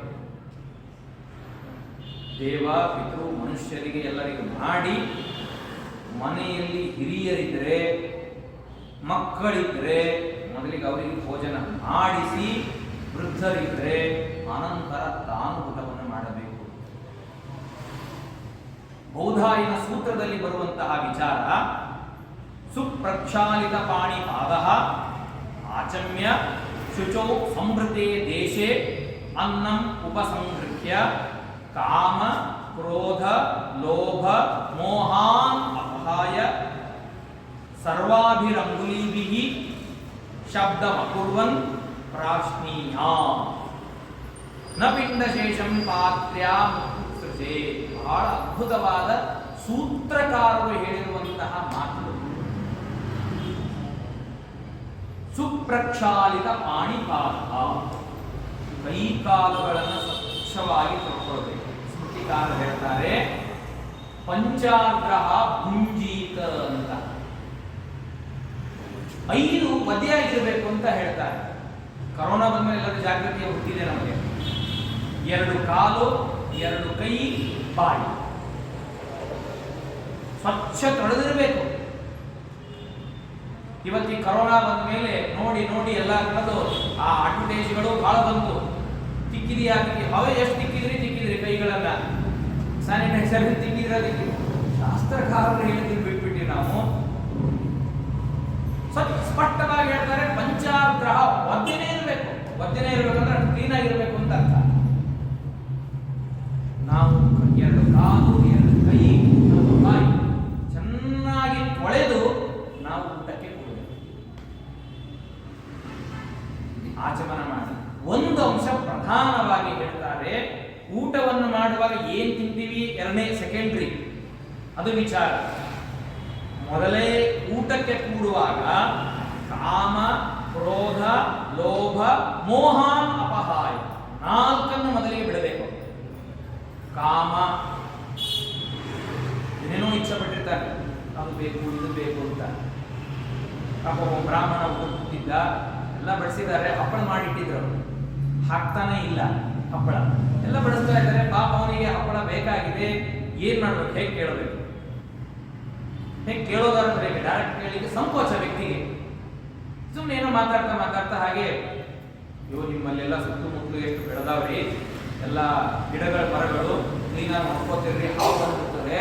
ಮೊನ್ನೆ ನಮ್ಮ ಮನೇಲಿ ಹಾವು ಬಂತ್ರಿ, ಹಾಗೆ ಸುತ್ತಮುತ್ತ ಗಿಡಗಳು ಎಷ್ಟು ಉದ್ದಿತ್ತು ಅಂತ ಹೇಳ್ತೀರಾ? ಇನ್ನು ನಾ ಕೂತಿನಲ್ಲ, ಇಲ್ಲಿಂದ ಹಿಡಿದ್ರೆ ಆ ಹಪ್ಪಳತನ ಇತ್ತು ನೋಡ್ರಿ ಅಂತ. ಹೌದ್ರಿ ಆಚಾರ ಮತ್ತೆ ಬಿಟ್ಟಿದೆ, ಹಪ್ಪಳ ಹಾಕಿದ್ರೆ. ಕಾಮ, ಕ್ರೋಧ ಮನುಷ್ಯನಿಗೆ ಅಪೇಕ್ಷೆ ತಪ್ಪಲ್ಲ, ಅಪೇಕ್ಷೆ ಪಟ್ಟಿರ್ತಾನೆ. ಕೆಲವೊಂದು ವಿಪರೀತ ಕಾಮನೆಗಳಿರ್ತವೆ. ಕೊಡಬೇಕು ಅಂದ್ರೆ ಭಾರಿ ದೊಡ್ಡದೇನು. ಬ್ರಾಹ್ಮಣಿಗೆ ಏನ್ ಬೇಕು, ಅಪೇಕ್ಷಿತಂ ಯಾಚಿತವ್ಯಂ ಭೋಜ್ಯಂ ಚೈವ ಅನಪೇಕ್ಷಿತಂ ಅಂತ ಪ್ರಾರ್ಥನೆ ಮಾಡ್ಕೊಡ್ತೀವಿ. ಆದರೆ ಏನೋ ಅಪೇಕ್ಷೆ ಇಟ್ಕೊಂಡು ಊಟ ಕೊಡೋದು. ಮನೆಯಲ್ಲಿ ಅನ್ನ ಸಾರು ಮಾಡಿರ್ತಾರೆ, ನನ್ನ ಪಂಚಭಕ್ಷ ಬೇಕಾಗಿತ್ತು ಅಂತ ಅಪೇಕ್ಷೆ ಇಟ್ಕೊಂಡು ಕೊಡೋದು. ಅದನ್ನು ಬಿಡಬೇಕು ಅಂತ ಹೇಳ್ತಾರೆ. ಮೊದಲಿಗೆ ಕಾಮ, ಎದೃಚ್ಛಾ ಲಾಭ, ಕ್ರೋಧ ಬಿಡಬೇಕು. ನೋಡ್ರಿ, ಊಟಕ್ಕೆ ಕೂತಾಗ ಎಲ್ಲಿಂದ ಸಿಟ್ಟು ಬಂದಿರ್ತದೆ ಕೆಲವೊಂದು ಟೈಮ್ ಮನುಷ್ಯನಿಗೆ. ಕೂತಾಗ ಒಂದು ದೇವರ ಪೂಜೆ, ಒಂದು ಊಟಕ್ಕೆ, ಏನು ವಿಚಿತ್ರ, ಅಲ್ಲಿ ಏನು ಆವೇಶ ಆಗಿರ್ತದೋ ಗೊತ್ತಿರೋದಿಲ್ಲ, ವಿಚಿತ್ರವಾಗಿ ಬಂದಿರ್ತದೆ. ಅದು ಮಡಿ ಆಗಿರ್ಬೋದು ಅಥವಾ ಇನ್ನೇನೋ ಒಂದು ಪೂಜೆ ಕೂತಿರುತ್ತೆ ಅಂತ, ಯಾವುದೋ ಸಾಧಾರಣ ಎಲ್ಲರ ಹೋಗು ಇರುವಂತದ್ದು. ಬೈದವರು ಇದ್ದಾರೆ, ಇಲ್ಲಿ ಬೈಸ್ಕೊಂಡವರು ಇರ್ತಾರೆ, ಅವರಿಂದ 2 ಸೇರ್ಕೊಂಡವರು ಇರ್ತಾರೆ. ಕ್ರೋಧ ಬಿಡ್ತೀವಿ. ಮತ್ತೆ ಲೋಭ ಮತ್ತು ಮೋಹ ವಿಪರೀತವಾದದ್ದನ್ನೆಲ್ಲವನ್ನು ಬಿಟ್ಟು ಅನ್ನವನ್ನು ನಿಂದನೆ ಮಾಡದೆ ಮತ್ತೆ ಊಟ ಮಾಡಬೇಕು. ಇದು ಮೊದಲನೇ ಕರ್ತವ್ಯ. ಮಜಾ ಎಲ್ಲರೂ ಮಾಡುವಂಥದ್ದು ಏನಿದೆ, ಸೂಕ್ಷ್ಮವಾಗಿ ತಿಳಿಯುವಂಥದ್ದು. ಅನ್ನ ಹಾಕಿರ್ತಾರೆ, ಹುಳಿ ಸಾರು ಇರ್ತದೆ, ಸಾಧಾರಣ ಎಲ್ಲರೂ ಒಂದು ಬೋರ್ಡ್ ಇರ್ತದೆ, ಅಥವಾ ಏನೋ ಒಂದು ಸ್ವೀಟ್ ಹಾಕಿರ್ತಾರೆ. ಹೇಗೆ ತಿಂತಾರೆ ಹೇಳ್ರಿ? ಏನೋ ಒಂದು ಮೈಸೂರು ಪಾಕ್ ಹಾಕಿದ್ರು, ತಗೊಂಡ್ರು, ಇಟ್ಕೊಂಡು ಅಲ್ಲಿಂದ ಕಚ್ಚಿದ್ರು, ಅಷ್ಟು ತಿಂದ್ರು, ಮತ್ತೆ ಎಲೆಯಲ್ಲಿ ಒಂದು ತುತ್ತು ತಗೊಂಡ್ರು, ಹಾಕೊಂಡಿದ್ರು, ಒಂದು ಚೀಲು ಕೈಯಲ್ಲಿ ಇತ್ತು, ಕೆಳಗಡೆ ಇಟ್ಟು. ಸರ್ವಥಾ ಮಾಡಬಾರದು, ಗೋಮಾಂಸ ಸಮಾನ ಅಂತ ಹೇಳ್ತಾರೆ. ಇದು ಸಣ್ಣ ಸಣ್ಣ ನಾವು ಮಾಡುವಂತಹ ತಪ್ಪುಗಳಿವೆ. ಸಣ್ಣ ಮಾಡ್ತೀವಿ ನಾವು. ನಮಗೆ ಇಡೀ ದೊಡ್ಡ ಮೈಸೂರು ಪಾಕ್ ಇದೆ, ಒಟ್ಟಿಗೆ ಬಾಯಲ್ಲಿ ಹಾಕೊಳ್ಳೋಕ್ಕಾಗಲ್ಲ, ಅಲ್ಲೇ ಮುರಿಬೇಕಾದ್ರೆ ನಮ್ಮ ಬಾಯಲ್ಲಿ ಎಷ್ಟು ಹೋಗಿ ಸಾಧನ ಅಂತನೇ ಹಾಕೋದು. ಅಷ್ಟು ಬಾಯಿ ನೋಡಿದ್ರೆ ಇಡೀ ಜಿಲೇಬಿ ಬಾಯಿ ಡೈರೆಕ್ಟ್ ಆಗಿ ಹಾಕೊಳ್ಳಿ ಅಂತ ತಪ್ಪಿಲ್ಲ, ಕಚ್ಚಿ ಮತ್ತೆ ಅಲ್ಲಿರಬಾರ್ದು. ಇದು ಒಂದಕ್ಕೆ ಅಲ್ಲ, ಮುಂದೆ ಹೇಳೋದಕ್ಕೆ ಪ್ರಸಕ್ತಿ ಬಂದಿದ್ದಕ್ಕೆ ಹೀಗೆ ಹೇಳ್ಬಿಡ್ತೀನಿ. ಹಣ್ಣು ಹಂಪಲಗಳನ್ನೂ ಸಹಿತ ಹೀಗೆ ತಿಂತಾರೆ, ಅದನ್ನು ಮಾಡಬಾರ್ದು ಅಂತ ಹೇಳ್ತಾರೆ. ಬಾಳೆಹಣ್ಣು ತಗೊಳ್ತಾರೆ, ಹೀಗೆ ಸುಲಿದು ತಿಂತಾ ನಿಂತ್ಕೊಳ್ತಾರೆ. ಸರ್ವಥಾ ಇಲ್ಲ, ಅದು ಅತ್ಯಂತ ನಿಷಿದ್ಧ. ಹಾಗೆ ತಿಂದ್ರೆ ಯಾವುದೇ ಹಣ್ಣನ್ನಾಗಲಿ ಕಚ್ಚಿ ತಿನ್ನುವುದನ್ನೋದಿಲ್ಲ, ಅದು ಗೋಮಾಂಸಕ್ಕೆ ಸಮಾನ. ಬಾಳೆಹಣ್ಣನ್ನ ಮುರಿದು ಎಷ್ಟು ನಮ್ಮ ಬಾಯಲ್ಲಿ ಹೋಗ್ಲಿಕ್ಕೆ ಅಷ್ಟೇ ಹಾಕೋದು. ಒಂದು ಆಪಲ್ ಎಷ್ಟು ಮುರಿದು ಅದಕ್ಕೆ ಅಷ್ಟೇ ಹಾಕೋದು. ಶೇಷ ನಾವು ತಿಂದಿದ್ದನ್ನ, ಬಾಯಲ್ಲಿ ತಿಂದಿದ್ದನ್ನ ಅಲ್ಲಿ ಇಡುವ ಹಾಗಿಲ್ಲ. ನಪಿಂಡ ವೇಷಂ ಪಾತ್ರ್ಯಾಮುತ್ಸೃಜೆ, ನಾವು ತಿಂದಿರುವ ಬಾಯಿಲಿರುವ ಇದನ್ನು ನೀಡಬಾರದು. ಜೊತೆಗೆ ಅಷ್ಟೇ ಅಲ್ಲ, ನೀರನ್ನು ಸಹಿತ ಹೀಗೆ ಅದನ್ನು ತಿಳ್ಕೊಳ್ಳಿ. ನೀರನ್ನು ಕುಡಿಯಲಿಕ್ಕೆ ಇಟ್ಕೊಂಡಿರ್ತೀವಿ ನಾವು. ನೀರಿನಲ್ಲಿ ಇಡುವಾಗ ಒಂದು ದೊಡ್ಡ ಪಾತ್ರೆ ಇರ್ತದೆ, ಸಣ್ಣದೊಂದು ಲೋಟ ಇರ್ತದೆ. ಲೋಟ ತುಂಬ ನೀರು ಹಾಕೊಂಡು ನಾವು ಕುಡಿತೇವೆ. ಕುಡಿದು ಅಷ್ಟು ಕುಡಿಲಿಕ್ಕಾಗಲ್ಲ, ಒಂದು ಲೋಟ ನೀರು ಕುಡಿಯೋ ಹಾಗಿಲ್ಲ. ಸಮಗ್ರವಾಗಿ ನಾವು ಆ ಲೋಟದಲ್ಲಿ ಇರುವಂತಹ ನೀರನ್ನು ಚೂರು ಕುಡಿದು ಚೂರು ಬಿಡಿಸ್ತೇವೆ. ನೋ, ಇಲ್ಲೇ ಇಲ್ಲ. ಇನ್ನೂ ಒಂದು ಸ್ವಾರಸ್ಯಕರವಾದದನ್ನು ಹೇಳ್ತೀನಿ. ನಮ್ಮ ಪ್ರಾಚೀನರೆಲ್ಲ ಹೇಳ್ತಾ ಇದ್ರು, ಕೂತಾಗ ಎಡಗೈ ಉಪಯೋಗಿಸಬಾರದು. ಏನರ್ಥ? ನೀರು ಕುಡಿಬೇಡ್ರಿ ಅಂತ. ಇವತ್ತು ಸೈನ್ಸ್ ಹೇಳುತ್ತೆ ನಾವು ಪ್ರಾಚೀನರ ಪದ್ಧತಿಯನ್ನು ಬಿಟ್ಬಿಡ್ತೀವಿ. ಊಟದಲ್ಲಿ ನಾವು ಊಟ ಮಾಡುವಾಗ ನಮ್ಮ ಅವರು ಜಾಗರಾಗ್ನಿ ಅಂತನಲ್ಲ, ಒಂದು ಆಸಿಡ್ ಇರ್ತದೆ ಒಳಗಡೆಗೆ. ಆ ಆಸಿಡ್ ನಮಗೆ ಅದು ಪಚನವನ್ನು ಮಾಡ್ತದೆ. ಆ ಆಸಿಡ್ ಎಷ್ಟು ಅಂತಂದ್ರೆ ಅದನ್ನು ಹೊರಗೆ ತೆಗೆದು ನಮ್ಮ ಕೈ ಮೇಲೆ ಚರ್ಮ ಮೇಲೆ ಹಾಕಿದ್ರೆ ಇಲ್ಲಿ ಹೋಲ್ ಮಾಡಿ ಇಲ್ಲಿ ಬರುತ್ತೆ. ಅಂತ ಸ್ಟ್ರಾಂಗ್ ಆಗಿರುವಂತಹ ಆಸಿಡ್ ನಮ್ಮ ಶರೀರದಲ್ಲಿದೆ. ದೇವರು ಎಷ್ಟು ಅದ್ಭುತ ಕೊಟ್ಟಿದ್ದಾನೆ, ನಮ್ಮ ಹೊಟ್ಟೆ ಸೀಳಿ ಬರುವುದಿಲ್ಲ, ಇಲ್ಲಿ ಅಷ್ಟು ಸಂರಕ್ಷಣೆ ಮಾಡಿದ್ದಾನೆ. ಅಲ್ಲಿ ತಿನ್ನುವಾಗ ನಾವು ನೀರು ಎಷ್ಟು ಹೋಗುತ್ತೋ ಅದು ಡೈಲ್ಯೂಟ್ ಆಗುತ್ತೆ. ಆಹಾರವನ್ನು ಪಚನ ಮಾಡುವಂತಹ ಕ್ರಿಯೆ ಸ್ಲೋ ಆಗುತ್ತೆ, ಅಜೀರ್ಣಕಾರಿಗಳು ಬರ್ತದೆ. ಅದಕ್ಕಾಗಿ ಊಟದಲ್ಲಿ ಸ್ವಲ್ಪ ಮಾತ್ರ ಕುಡಿಬೇಕು. ಊಟ ಆದಮೇಲೆ ಆಫ್ಟರ್ ಒಂದು ಮುಹೂರ್ತ ಅಂತ ಶಾಸ್ತ್ರಕಾರ ಹೇಳ್ತಾರೆ. ಇವತ್ತಿಗೆ 40 ಮಿನಿಟ್ಸ್. ಒಂದು ಮುಹೂರ್ತ ಅಂತಂದ್ರೆ ನಮಗೆ 24 ನಿಮಿಷ 48 ನಿಮಿಷ ತಗೋತಾರೆ. ಆಫ್ಟರ್ ಆದ್ಮೇಲೆ ನೀರು ಕುಡಿಬೇಕು ಅಂತ ನೋಡಿ. ಪ್ರಾಚೀನ ಋಷಿ ಮುನಿಗಳು ಹಾಕಿಕೊಟ್ಟಿರುವ ಪದ್ಧತಿ ನಾವು ಬಿಟ್ಟಿದ್ದೀವಿ. ಯಾರಾದ್ರೂ ಡಾಕ್ಟರ್ ಆಂಟ್ರೋಗ್ಯಾಸ್ಟ್ರಾಲಜಿಸ್ಟ್ ಹೇಳಿದ್ರೆ ಓ ಎಸ್ ಹೌದು ಅಂತ ನಾವು ಪ್ರಾಚೀನ ಹೇಳುವಂಥದ್ದು. ಹೀಗೆ ನಾವು ಭೋಜನದ ಕ್ರಮವನ್ನು ಅಳಿಸಬೇಕು ಅಂತ ಹೇಳ್ತಾರೆ. ಭೋಜನಾಗ್ರೆ ಸದಾ ಪಥ್ಯಂ ಜಿಹ್ವಾ ಕಂಠ ವಿಶೋಧನಂ ಅಗ್ನಿ ಸಂದೀಪನಂ ನೃತ್ಯಂ ಲವಣಾರ್ಧಕ ಭಕ್ಷಣಂ. ಭೋಜನಾಗ್ರೆ ಪಥ್ಯವನ್ನು ಆಚರಣೆ ಮಾಡಬೇಕು. ಜಿಹ್ವಾ ಮತ್ತು ಕಂಠಕ್ಕೆ ಒಳ್ಳೆಯದನ್ನು ತಿನ್ನಬೇಕು. ಅಗ್ನಿಯನ್ನ ಸಂದೀಪನ ಮಾಡಲಿಕ್ಕೆ ಯಾವ್ದು ಬೇಕೋ ಅದನ್ನು ತಿನ್ನಬೇಕು. ಅದನ್ನ ಲವಣಾರ್ಧಕ ಭಕ್ಷಣಂ. ಲವಣ ಅಂದ್ರೆ ಉಪ್ಪು, ಸಮುದ್ರದ ಉಪ್ಪು ಅಲ್ಲೇ ಅಲ್ಲ ಹೇಳೋದು. ಅಲ್ಲಿ ವ್ಯಾಖ್ಯಾನ ಮಾಡುವಾಗ ಬರೀತಾರೆ ಸೈಂಧವಂ ಅಂತ ಬರೀತಾರೆ ಸ್ಪಷ್ಟವಾಗಿ. ಎಷ್ಟು ಪ್ರಾಚೀನರು ಇವತ್ತಿಗೆ ನಮ್ಮ ಕ್ರಮವನ್ನು ಕೊಟ್ಟಿರೋರು ನಾವು ಬಿಟ್ಟಿದ್ದೀವಿ. ಅಯೋಡಿನ್ ಇರುವ ಉಪ್ಪನ್ನು ಬಳಸ್ರಿ, ಇಲ್ಲ ಅಂದ್ರೆ ನಿಮ್ ಬೋನ್ ಎಲ್ಲ ಸೌದು ಹೋಗುತ್ತೆ, ಬೋನ್ ಗಟ್ಟಿಯಾಗಿರಲ್ಲ ಅಂತ ಹೇಳಿ. ಇವತ್ತು ಯಾರಿಗೆ ಮೊಳಕಾಲ ಬೇನೆ ಇಲ್ಲ ಹೇಳಿ. ಮತ್ತೆ ನಮ್ ಇಡೀ ಲೈಫ್ ಅಯೋಡಿನ್ ಇರುವಂತಹದನ್ನೇ ತಿಂತಾ ಇದ್ದೀವಿ. ಅಂತಹ ಕೊಲೆಸ್ಟ್ರಾಲ್ ಇರುವಂತಹ ಯಾವ ಆಯಿಲ್ ಅನ್ನ ತಿಂತಾ ಇದ್ದೀವಿ. ಯಾರಿಗೂ ಏನೂ ಕಡಿಮೆ ಆಗಿಲ್ಲ, BP ಜಾಸ್ತಿನೇ ಆಗಿದೆ. ನಮ್ಮ ಪ್ರಾಚೀನರು ಹೇಳಿರುವ ಕ್ರಮ ಬಿಟ್ವಿ ನಾವು, ನಮಗೆ ಬಂದ ಸಿಹಿ ತಿನ್ನಬೇಡ್ರಿ, ಬಿಸಿ ಆದದ್ದನ್ನು ತಿನ್ನಬೇಡ್ರಿ, ಖಾರ ತಿನ್ನಬೇಡ್ರಿ, ಎಲ್ಲವನ್ನೂ ಹೇಳಿದ್ದಾರೆ. ಇವತ್ತೆಲ್ಲ ಸೈನ್ಸ್ ಹೇಳ್ತಾರೆ ನಮಗೆ. ಪ್ರಾಚೀನರು ಕೊಟ್ಟಿರುವಂತಹ ಹೇಗಿದೆ ಒಂದು ಮಾತು ಎಷ್ಟು ಅದ್ಭುತವಾಗಿ ಹೇಳ್ತಾರೆ.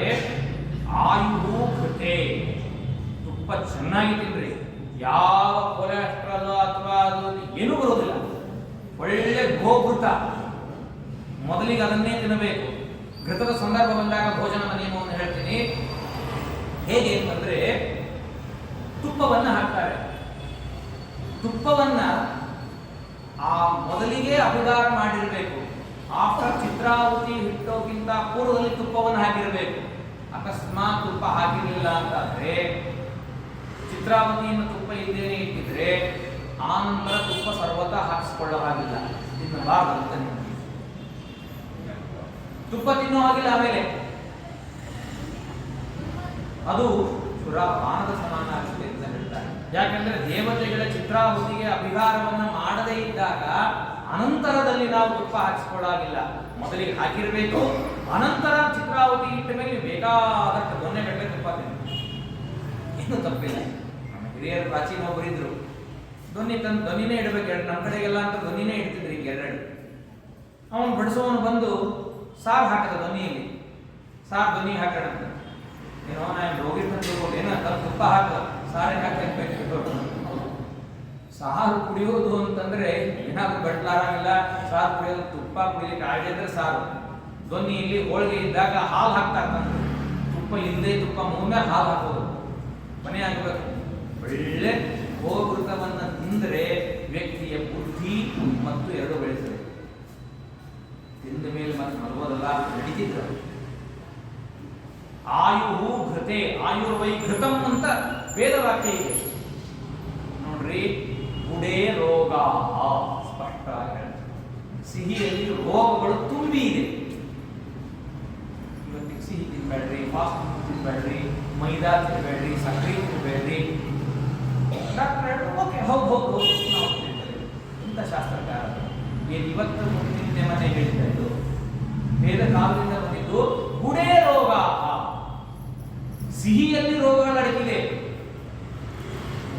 ಮುಟ್ಟಬೇಡಿ ಅಂದ್ರೆ ಎಷ್ಟು ವ್ಯಕ್ತಿ ತಿನ್ನಬೇಕು ಅಷ್ಟೇ ತಿನ್ನಬೇಕು. ನಾವು ಕೇಳ್ತೀವಿ ಎಲ್ಲ ಪ್ರಾಚೀನರ ಪದ್ಧತಿ ಚಾಲೆಂಜ್ ಕಟ್ಟಿದ್ರು. ಊಟ ಆದ ಮೇಲೆ ಒಂದೊಂದು ಉಂಡಿ ಒಂದೊಂದು ರೂಪಾಯಿ, 100 ಉಂಡಿ ತಂದ 100 ರೂಪಾಯಿ ತಗೊಂಡು ಹೋದ ಅಂತ ತಿಂತಿದ್ರಲ್ಲ. ಅಂದ್ರೆ ಗಪ್ಪಿಸ್ಕೊಳ್ಳುವ ಶಕ್ತಿ ಇದ್ರೆ ಇದನ್ನ ಆಚಾರ್ಯರು ಹೇಳ್ತಾರೆ. ಊಟದ ಕ್ರಮವನ್ನ ಚತುರ್ಥಾಧ್ಯಾಯದಲ್ಲಿ ಹೇಳುವಾಗ ಆಚಾರ್ಯರು ಭೋಜನದಲ್ಲಿ ಯಾರು ಎಷ್ಟು ಊಟ ಮಾಡಬೇಕು ಅಂತಾದ್ರೆ ನಿಮಗೆ ಶಕ್ತಿ ಎಷ್ಟಿದೆಯೋ ಅಷ್ಟು ಊಟ ಮಾಡಿ ಅಂತ ಹೇಳ್ತಾರೆ. ಊಟ ಆದ ಮೇಲೆ ನಿಮ್ಮ ಅಧ್ಯಯನ ಜಪ ತಪಗಳಿಗೆ ಯಾವುದೇ ರೀತಿಯಾದ ತೊಂದರೆ ಆಗಬಾರದು. ಊಟದಿಂದ ನನಗೆ ಹೊಟ್ಟೆ ಭಾರ ಆಯಿತು, ಮಲಗಬೇಕು, ನನಗೆ ಓಡಾಡ್ಲಿಕ್ಕೆ ಆಗ್ತಾ ಇಲ್ಲ, ನಿದ್ದೆ ಮಾಡ್ಲಿಕ್ಕೆ ಯಾರು ಪಾಠ ಹೇಳಲಿಕ್ಕೆ ಆಗ್ತಿಲ್ಲ ಅನ್ನುವುದಿದ್ರೆ ಊಟ ಕಡಿಮೆ ಮಾಡಿ. ಕೆಲವರಿಗೆ ಏನಾಗ್ಬಿಟ್ಟಿದ್ರೆ ಹಸಿವೆ ಆದ್ರೆ ತೋರಿಸೋದಿಲ್ಲ. ಊಟ ಅಲ್ಪ ಸ್ವಲ್ಪ ಆಯ್ತಂದ್ರೆ ಯಾರಾದ್ರೂ ಪಾಠ ಹೊಟ್ಟೆನೇ ತುಂಬಿಲ್ಲ ಮರ ತಲೆಗೆ ಹಾಕಿ ಹೋಗೋದು ಬೈ ತಿಳಿಸ್ತಾರೆ. ಅಂತಹ ವ್ಯಕ್ತಿ ಅವನಿಗೆ ಜೀರ್ಣ ಮಾಡಿಕೊಳ್ಳುವ ಶಕ್ತಿ ಇದ್ರೆ ಅವಶ್ಯವಾಗಿ ಊಟ ಮಾಡಬೇಕು. ಸತ್ಯಜ್ಞಾನ ತೀರ್ಥರ ಕಾಲದಲ್ಲಿ ಅವರು ಪಾಠಕ್ಕೆ ಪ್ರವಚನಕ್ಕೆ ಭಾರಿ ಪ್ರಾಶಸ್ತ್ಯವನ್ನು ಕೊಡುವಂಥವ್ರು. ಪೂಜೆಯನ್ನು ಸಂಕ್ಷೇಪವನ್ನು ಮಾಡಿ ತಕ್ಷಣದಲ್ಲಿ ಪಾಠ ಕೊಡೋರು. ಅವರ ಕ್ರಮ ಏನಿತ್ತು ಅಂದ್ರೆ ಒಂದು ಅವರ ತಂಬಿಗೆ ಇತ್ತು, ದೊಡ್ಡ ತಂಬಿಗೆ ಮಡಿಯಲ್ಲೇ ಎಲ್ಲ ಆಗಬೇಕು. ಮತ್ತು ಆಮೇಲೆ ಯತಿಗಳಿಗೆ ಬೇರೆ ನಿಯಮನೇ ಇಲ್ಲ. ಊಟ ಆದ ಮೇಲೆ ಅವರು ಹಂಗೆ ಮಡಿಯಲ್ಲೇ ಕೂತಿರಬೇಕು. ಸಂಧ್ಯಾ ಆಚಮನಾದಿಗಳನ್ನು ಮಾಡಿ ಸ್ವಲ್ಪ ಹೊತ್ತಾದ ಮೇಲೆ ಹಂಗೆ ಮಡಿಯಲ್ಲೇ ಇದ್ದು ಒಂದು ತಂಬಿಗೆ ಹಾಲು ಕುಡಿದ್ರು. ಒಂದು ತಂಬಿಗೆ ಹಾಲು ಕುಡಿತಿದ್ರು. ಅವರು ಹಾಲು ಬಹಳ ಪ್ರಮುಖವಾದ ಅಂಶ.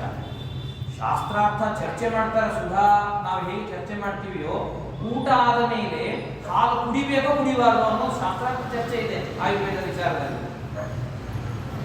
ಒಂದ್ ದಿವಸ ಏನೋ ಒಂದ್ 2-3 ಕೈ ಕಡಿಮೆ ಇಟ್ಟಿರ್ತಾರೆ ಬೈದದ್ದು. ಮಕ್ಕಳ ಊಟ ಆದ ಕೂಡಲೇ ನಿಮಗೆ ಗಂಟು ಹಾಡ್ಕೊಳ್ಳೋ ಪಾಠ ಹೇಳ್ತೀನಿ ಬಿಡ್ತೀರಿ ಅಂದ್ರೆ ವಿಚಾರ. ವ್ಯಕ್ತಿಗೆ ಆಹಾರ ಎಷ್ಟು ತೆಗೆದುಕೊಳ್ಳುವ ಸಾಮರ್ಥ್ಯ ಇದೆಯೋ ಅಷ್ಟು ಅವಶ್ಯವಾಗಿ ತೆಗೆದುಕೊಳ್ಳಬಹುದು. ಮೃತ್ಯುರ್ಲೀನೋ ವಿದಾಯಿಸು. ಒಳ್ಳೆ ಒಳ್ಳೆ ಸುಡುವ ಪದಾರ್ಥಗಳನ್ನು ತಿನ್ನೋದ್ರಲ್ಲಿ ಮೃತ್ಯುನ ಅಡಗಿದೆ ಅಂತಂತಾರೆ. ಆರೋಗ್ಯಂ ಕಟು ತಿಕ್ತೇಶು. ಕಟು ಅಂದ್ರೆ ಖಾರ, ತಿಕ್ತ ಅಂದ್ರೆ ಕಹಿ. ಇದರಲ್ಲಿ ಆರೋಗ್ಯ ಅಡಗಿದೆ ಅಂತ ಹೇಳ್ತಾರೆ.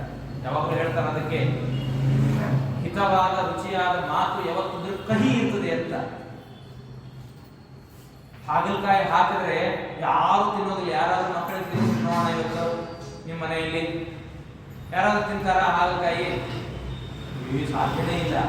ಅದರಂತಹ ವಿಚಾರವಿದೆ ಅಂತ. ಅದು ಹೀಗೆ ಬಲಂ ವಯಸ್ಸುಚ. ಒಳ್ಳೆ ಬಲ ಹಾಲಿನಲ್ಲಿದೆ.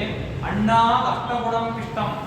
ಅನ್ನವನ್ನು ಸ್ವಲ್ಪ ತಿನ್ರಿ, ರೈಸ್ ಅಂತ ಹೇಳಿ. ಇವತ್ತಿಗಂತೂ ಅದೇನೋ ಬಿಳಿ ಅಕ್ಕಿ ಬಂದ್ಬಿಟ್ಟಿದೆ. ಬಿಳಿ ಅಕ್ಕಿ ಅನ್ನೋದಿಲ್ಲ. ಇಲ್ಲ ನಮ್ಮ ಕಡೆ ನಮ್ಮ ಮನೆಯಲ್ಲಿ ನಮ್ಮ ಅಜ್ಜ ಎಲ್ಲ ಹೇಳ್ತಿದ್ರು, ಅನ್ನ ಮಾಡೋದು ಅಂತಂದ್ರೆ ಯಾರಾದ್ರೂ ಮನೆಯಲ್ಲಿ ಬೀಗರು ಬಂದ್ರೆ ಇನ್ನೇನಾದ್ರೂ ಹಬ್ಬ ಹರಿದಿನಗಳಿದ್ರೆ ಮಾತ್ರ ಅನ್ನ, ಇಲ್ಲಾಂದ್ರೆ ಅನ್ನ ನೈವೇದ್ಯ ಪೂಜೆಗಷ್ಟೇ ಅನ್ನ. ಹಿಟ್ಟಿನ ಪದಾರ್ಥಗಳೇ ತಿನ್ನುವಂಥವ್ರು. ಅನ್ನಕ್ಕಿಂತಲೂ 8 ಪಟ್ಟು ಹಿಟ್ಟಿನ ಪದಾರ್ಥದಲ್ಲಿ ಸಾಮರ್ಥ್ಯ ಜಾಸ್ತಿ ಇರ್ತದೆ. ಪಿಷ್ಟಾದಷ್ಟ ಗುಣಂಪಯ. ಹಿಟ್ಟಿನಕ್ಕಿಂತಲೂ 8 ಪಟ್ಟು ಬಲ ಜಾಸ್ತಿ ಹಾಲಿನಲ್ಲಿದೆ. ಅದೆಲ್ಲಕ್ಕಿಂತಲೂ ಮಿಗಿಲಾಗಿ ತುಪ್ಪದಲ್ಲಿ ಬಲ ಜಾಸ್ತಿ ಇದೆ. ಅದಕ್ಕಾಗಿ ಚೆನ್ನಾಗಿ ತುಪ್ಪ ತಿನ್ರಿ, ತಿಂದು ಕರಗಿಸ್ಕೊಳ್ಳುವಂತೆ ಮಾಡಿಕೊಳ್ಳ್ರಿ. ಅದಕ್ಕಾಗಿ ಹೀಗೆ ಊಟ ಮಾಡುವ ಕ್ರಮವನ್ನು ಹೇಳ್ತಾರೆ. ಯಾವ ದಿಕ್ಕಿಗೆ ಕುರಿತು ಊಟ ಮಾಡಬೇಕು ನಾವು? ಆಯುಷ್ಯಂ ಪ್ರಾಂಗೋ ಭುಂಕ್ತೆ. ಪೂರ್ವ ದಿಕ್ಕಿಗೆ ಅಭಿಮುಖವಾಗಿ ಊಟ ಮಾಡಿದ್ರೆ, ಪದಾರ್ಥಗಳನ್ನು ತಿಂದ್ರೆ ಆಯುಷ್ಯ ಬೆಳೀತದೆ. ಯಶಸ್ಸಂ ದಕ್ಷಿಣಾಮುಖ. ದಕ್ಷಿಣ ದಿಕ್ಕಿಗೆ ಅಭಿಮುಖನಾಗಿ ಊಟ ಮಾಡಿದ್ರೆ ಕೀರ್ತಿ ಬರ್ತದೆ. ಪಶ್ಚಿಮ ದಿಕ್ಕಿಗೆ ಕುಳಿತು ಊಟ ಮಾಡಿದ್ರೆ ಶ್ರೇಯಂ ಭುಂಕ್ತೆ, ಅವನಿಗೆ ಸಂಪತ್ತು ಬರ್ತದೆ. ಉತ್ತರ ದಿಕ್ಕಿಗೆ ಮಾಡಿದಾಗ ಸತ್ಯವಚನ ಆಗ್ತಾನೆ ಅಂತ ಹೇಳ್ತಾರೆ.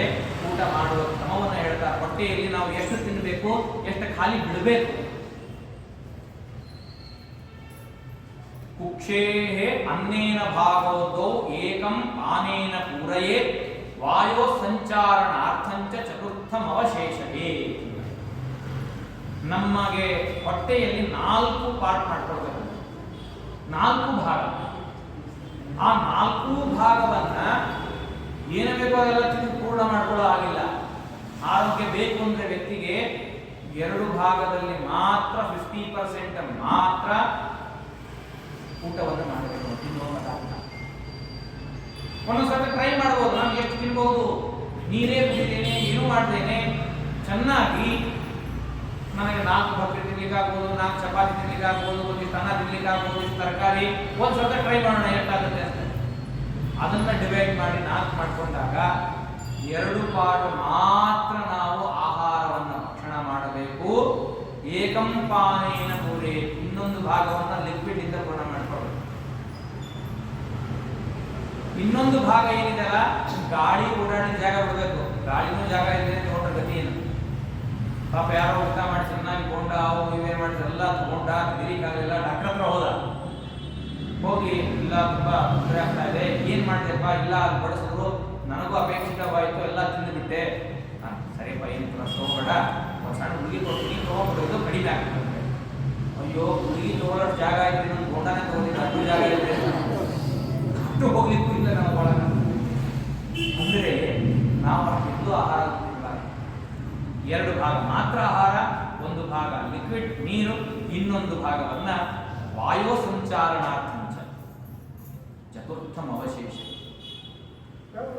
ಅದನ್ನ 4ನೇ ಇರಬೇಕು. ಹೀಗೆ ಊಟವನ್ನು ಮಾಡಿದಾಗ ವ್ಯಕ್ತಿ ಅಳವಡಿಸಿಕೊಂಡಾಗ ಅವನಿಗೆ ಆರೋಗ್ಯ ಬರ್ತದೆ. ಯಾಕೆ ಇದನ್ನು ತಿಳ್ಕೊಳ್ಬೇಕು ಅನ್ನೋದು ನಮಗೆ ಕೆಲವರು ಗೊತ್ತಿರ್ತದೆ, ಕೆಲವರು ಗೊತ್ತಿದ್ರು ನಮಗೆ ಇವರು ಯಾವ ಪ್ರಾಚೀನರು ಹೇಳಿಲ್ಲ. ಇವತ್ತಿಗೆ ಎಷ್ಟು ಅವಶ್ಯಕತೆ ಇದೆ ಅನ್ನೋದು ತಿಳ್ಕೊಳ್ಬೇಕಾಗಿದೆ. ಊಟ ಮಾಡ್ತೀವಿ, ಊಟ ಮಾಡಿದ್ಮೇಲೆ ಎಲ್ಲ ಡಾಕ್ಟರ್ಸ್ ಏನ್ ಹೇಳ್ತಾರೆ, ಯಾರ ಡೆಂಟಿಸ್ಟ್ ಹತ್ರ ಹೋಗಿ 3 ಟೈಮ್ಸ್ ನೀವು ಹಲ್ಲುಜ್ರಿ ಅಂತ, 3 ಟೈಮ್ಸ್ ಹಲ್ಲುಜ್ರಿ ಅಂತ. ಬೆಳಿಗ್ಗೆ ಊಟ ಆದಮೇಲೆ ತಿಂದ್ಮೇಲೆ ರಾತ್ರಿ ಮಲಗುವಾಗ. ಹಾಗಾದ್ರೆ ಇದರ ಬಗ್ಗೆ ನಮ್ಮ ಪ್ರಾಚೀನರು ಕೊಟ್ಟಿರುವಂತಹ ವಿಚಾರ ಏನಿದೆ? ಹಲ್ಲು ಉಜ್ಜಬೇಕೋ ಉಜ್ಜಬಾರದು? ಹಲ್ಲು ಉಜ್ಜೋದು ಬ್ರಷ್ ಅನ್ನೋದು ಸರಿ ಇರಲಿ, ಇವತ್ತಿಗೆ ಪ್ರಚಲಿತವಾಗಿ ಬರುವಂತದ್ದು. ಹಿಂದೆ ಎಲ್ಲ ಕಾಷ್ಟದಿಂದ, ಒಳ್ಳೆ ಕಟ್ಟಿಗೆಗಳಿಂದ, ಬೇವಿನ ಕಡ್ಡಿ, ಕರಿಬೇವು ಕಡ್ಡಿ ಇತ್ಯಾದಿಗಳಿಂದ ಹಲ್ಲು ಉಜ್ಜುವಂತದ್ದು. ಚೆನ್ನಾಗಿ ಯಾರ ಹಲ್ಲು ಏನೋ ಇವತ್ತಿಗೆ ಎಷ್ಟೋ ಉತ್ಖನನಗಳನ್ನು ಮಾಡ್ತಾರೆ, ಅವರ ಬೋನ್ಸು ಹಲ್ಲುಗಳ ಹಾಗೆ ಸಿಗ್ತದೆ. ಏನು ಅವ್ರು ಯಾವ ಕೋಲ್ಗೇಟು ಅಥವಾ ಇನ್ನೇನು ಕ್ಲೋಸಪ್ ಯೂಸ್ ಮಾಡಿದ್ರು ರೆಸ್ಟೋರೆಂಟ್ ಏನೂ ಇಲ್ಲ, ಶುದ್ಧವಾದ ಕಡ್ಡಿಯಲ್ಲಿ ಹಲ್ಲು ತಿಳ್ಕೊಂಡು ಗಟ್ಟಿಯಾಗಿ ಇಟ್ಕೊಂಡು ಅವ್ರದ್ದು. ಸರಿ, ಪ್ರಾಚೀನರು ಊಟದ ಆದ ಮೇಲೆ ಏನು ಪ್ರಯೋಗವನ್ನು ಹೇಳಿದ್ದಾರೆ ಇದೇ ಇಲ್ಲ ಗೊತ್ತಿಲ್ಲ.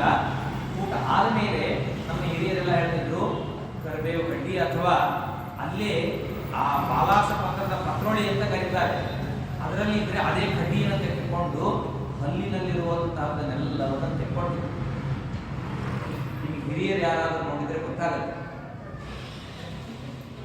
ತೆಗಿಬೇಕು ಅಂತಿದೆ. ಹಲ್ಲು ಉಜ್ಜೋ ಪ್ರಕ್ರಿಯೆ ಏನು? ಹಲ್ಲೆಲ್ಲ ಅಂಟ್ಕೊಂಡಿರೋದನ್ನು ತೆಗೆಯೋದು. ಪ್ರಾಚೀನರು ಹೇಳಿದ್ದಾರೆ, ಹಲ್ಲು ಉಜ್ಜೋದನ್ನು ಹೇಳಿಲ್ಲ, ಕಡ್ಡಿಯಿಂದ ತೆಗಿತಾರೆ. ಆದರೂ ಹೇಗೆ ಗೊತ್ತಾ, ಸ್ವಾರಸ್ಯವಾಗಿ ಎಷ್ಟು ಧರ್ಮಶಾಸ್ತ್ರಕಾರರು ಹೇಳ್ತಾರೆ ಅಂದ್ರೆ, ಕುರ್ಯಾ ನಿರುಗತಂ ತದ್ದಿ ಸುಖಸ್ಯಾನಿಷ್ಟಗಂಧತ, ಬಾಯಿಯಲ್ಲಿರುವ ವಾಸನೆ ಹೋಗಬೇಕು, ಅಲ್ಲಿವರೆಗೂ ಗಂಡೂಷ ಮಾಡಬೇಕು ಅಂತ ಹೇಳ್ತಾರೆ. ಗಂಡೂಷ, ಗಂಡೂಷ ಅಂದ್ರೆ ಬಾಯಿಯನ್ನು ಚೆನ್ನಾಗಿ ಮುಕ್ಕಳಿಸುವುದು ಅಂತ ಕರೀತಾರೆ. ಚೆನ್ನಾಗಿ ನಾವು ಮುಕ್ಕಳಿಸಿದಾಗ ಅಷ್ಟೇ ಕ್ಲೀನ್ ಆಗುತ್ತೆ. ಯಾಕೆ ಕಡ್ಡಿ ಅಷ್ಟೇ ತೆಗಿಬೇಕು. ಕೆಲವೊಂದು ಟೈಮ್ ಅಂಟ್ಕೊಂಡಿರ್ತದೆ. ಎಷ್ಟೋ ಜನ ಏನ್ ಮಾಡ್ತಾರೆ ಹೇಳ್ರಿ, ಮಾಡುವಂತಹ ತಪ್ಪು ಕೆಲಸ ಇಲ್ಲಿ, ಎಡಗೈ ಬಲಗೈ ಉಗುರನ್ನ ಚೆನ್ನಾಗಿ ಬಿಟ್ಟಿರ್ತಾರೆ, ಅದನ್ನಿಂದ ಕಿತ್ಕೋತಾರೆ. ಬೆರಳಿನಿಂದ ಹಲ್ಲು ಉಜ್ಜಿದ್ರೆ, ಬಾಯಲ್ಲಿ ಹಲ್ಲಾಕಿದ್ರೆ ಇಡೀ ಭೋಜನ ಮಾಡಿದ ಯಜ್ಞದ ಪುಣ್ಯ ಹರಣ ಆಗತ್ತೆ. ಅದು ಕೂಡ ಒಂದು ಬಹುಮಾಂಸ ಸಮಾನ ಊಟ ಮಾಡಿದೆಲ್ಲ ಆಗುತ್ತೆ ಅಂತ ಹೇಳ್ತಾರೆ. ಐಶ್ವರ್ಯ ಹೋಗುತ್ತೆ ಅಂತ ಹೇಳ್ತಾರೆ, ಬೆರಳಿನಿಂದ ಹಲ್ಲುಜ್ಜೋದು. ಇನ್ನೂ ಕೆಲವರು ಬಟ್ಟೆಯನ್ನು ಹಿಂಗೆ ಹಾಕೊಂಡು ಹಲ್ಲುಜ್ತಾರೆ. ಇಂಥವೆಲ್ಲ ಇದೆ ಪ್ರಕ್ರಿಯೆಗಳು. ಇದನ್ನೇನು ಪ್ರಾಚೀನರು ಹೇಳಿದ್ದು ಇಂಥದ್ದೆಲ್ಲ ಮಾಡಬಾರದು ಅನ್ನೋದನ್ನ.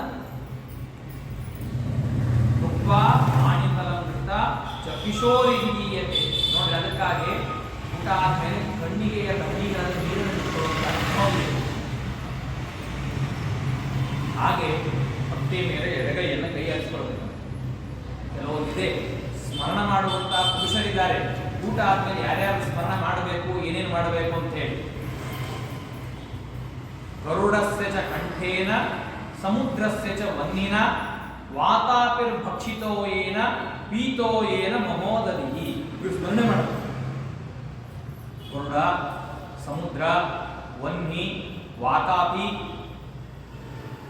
ಅಗಸ್ತ್ಯ ಋಷಿಗಳ ಇವರೆಲ್ಲ ಸ್ಮರಣೆ ಮಾಡಬೇಕಂತೆ.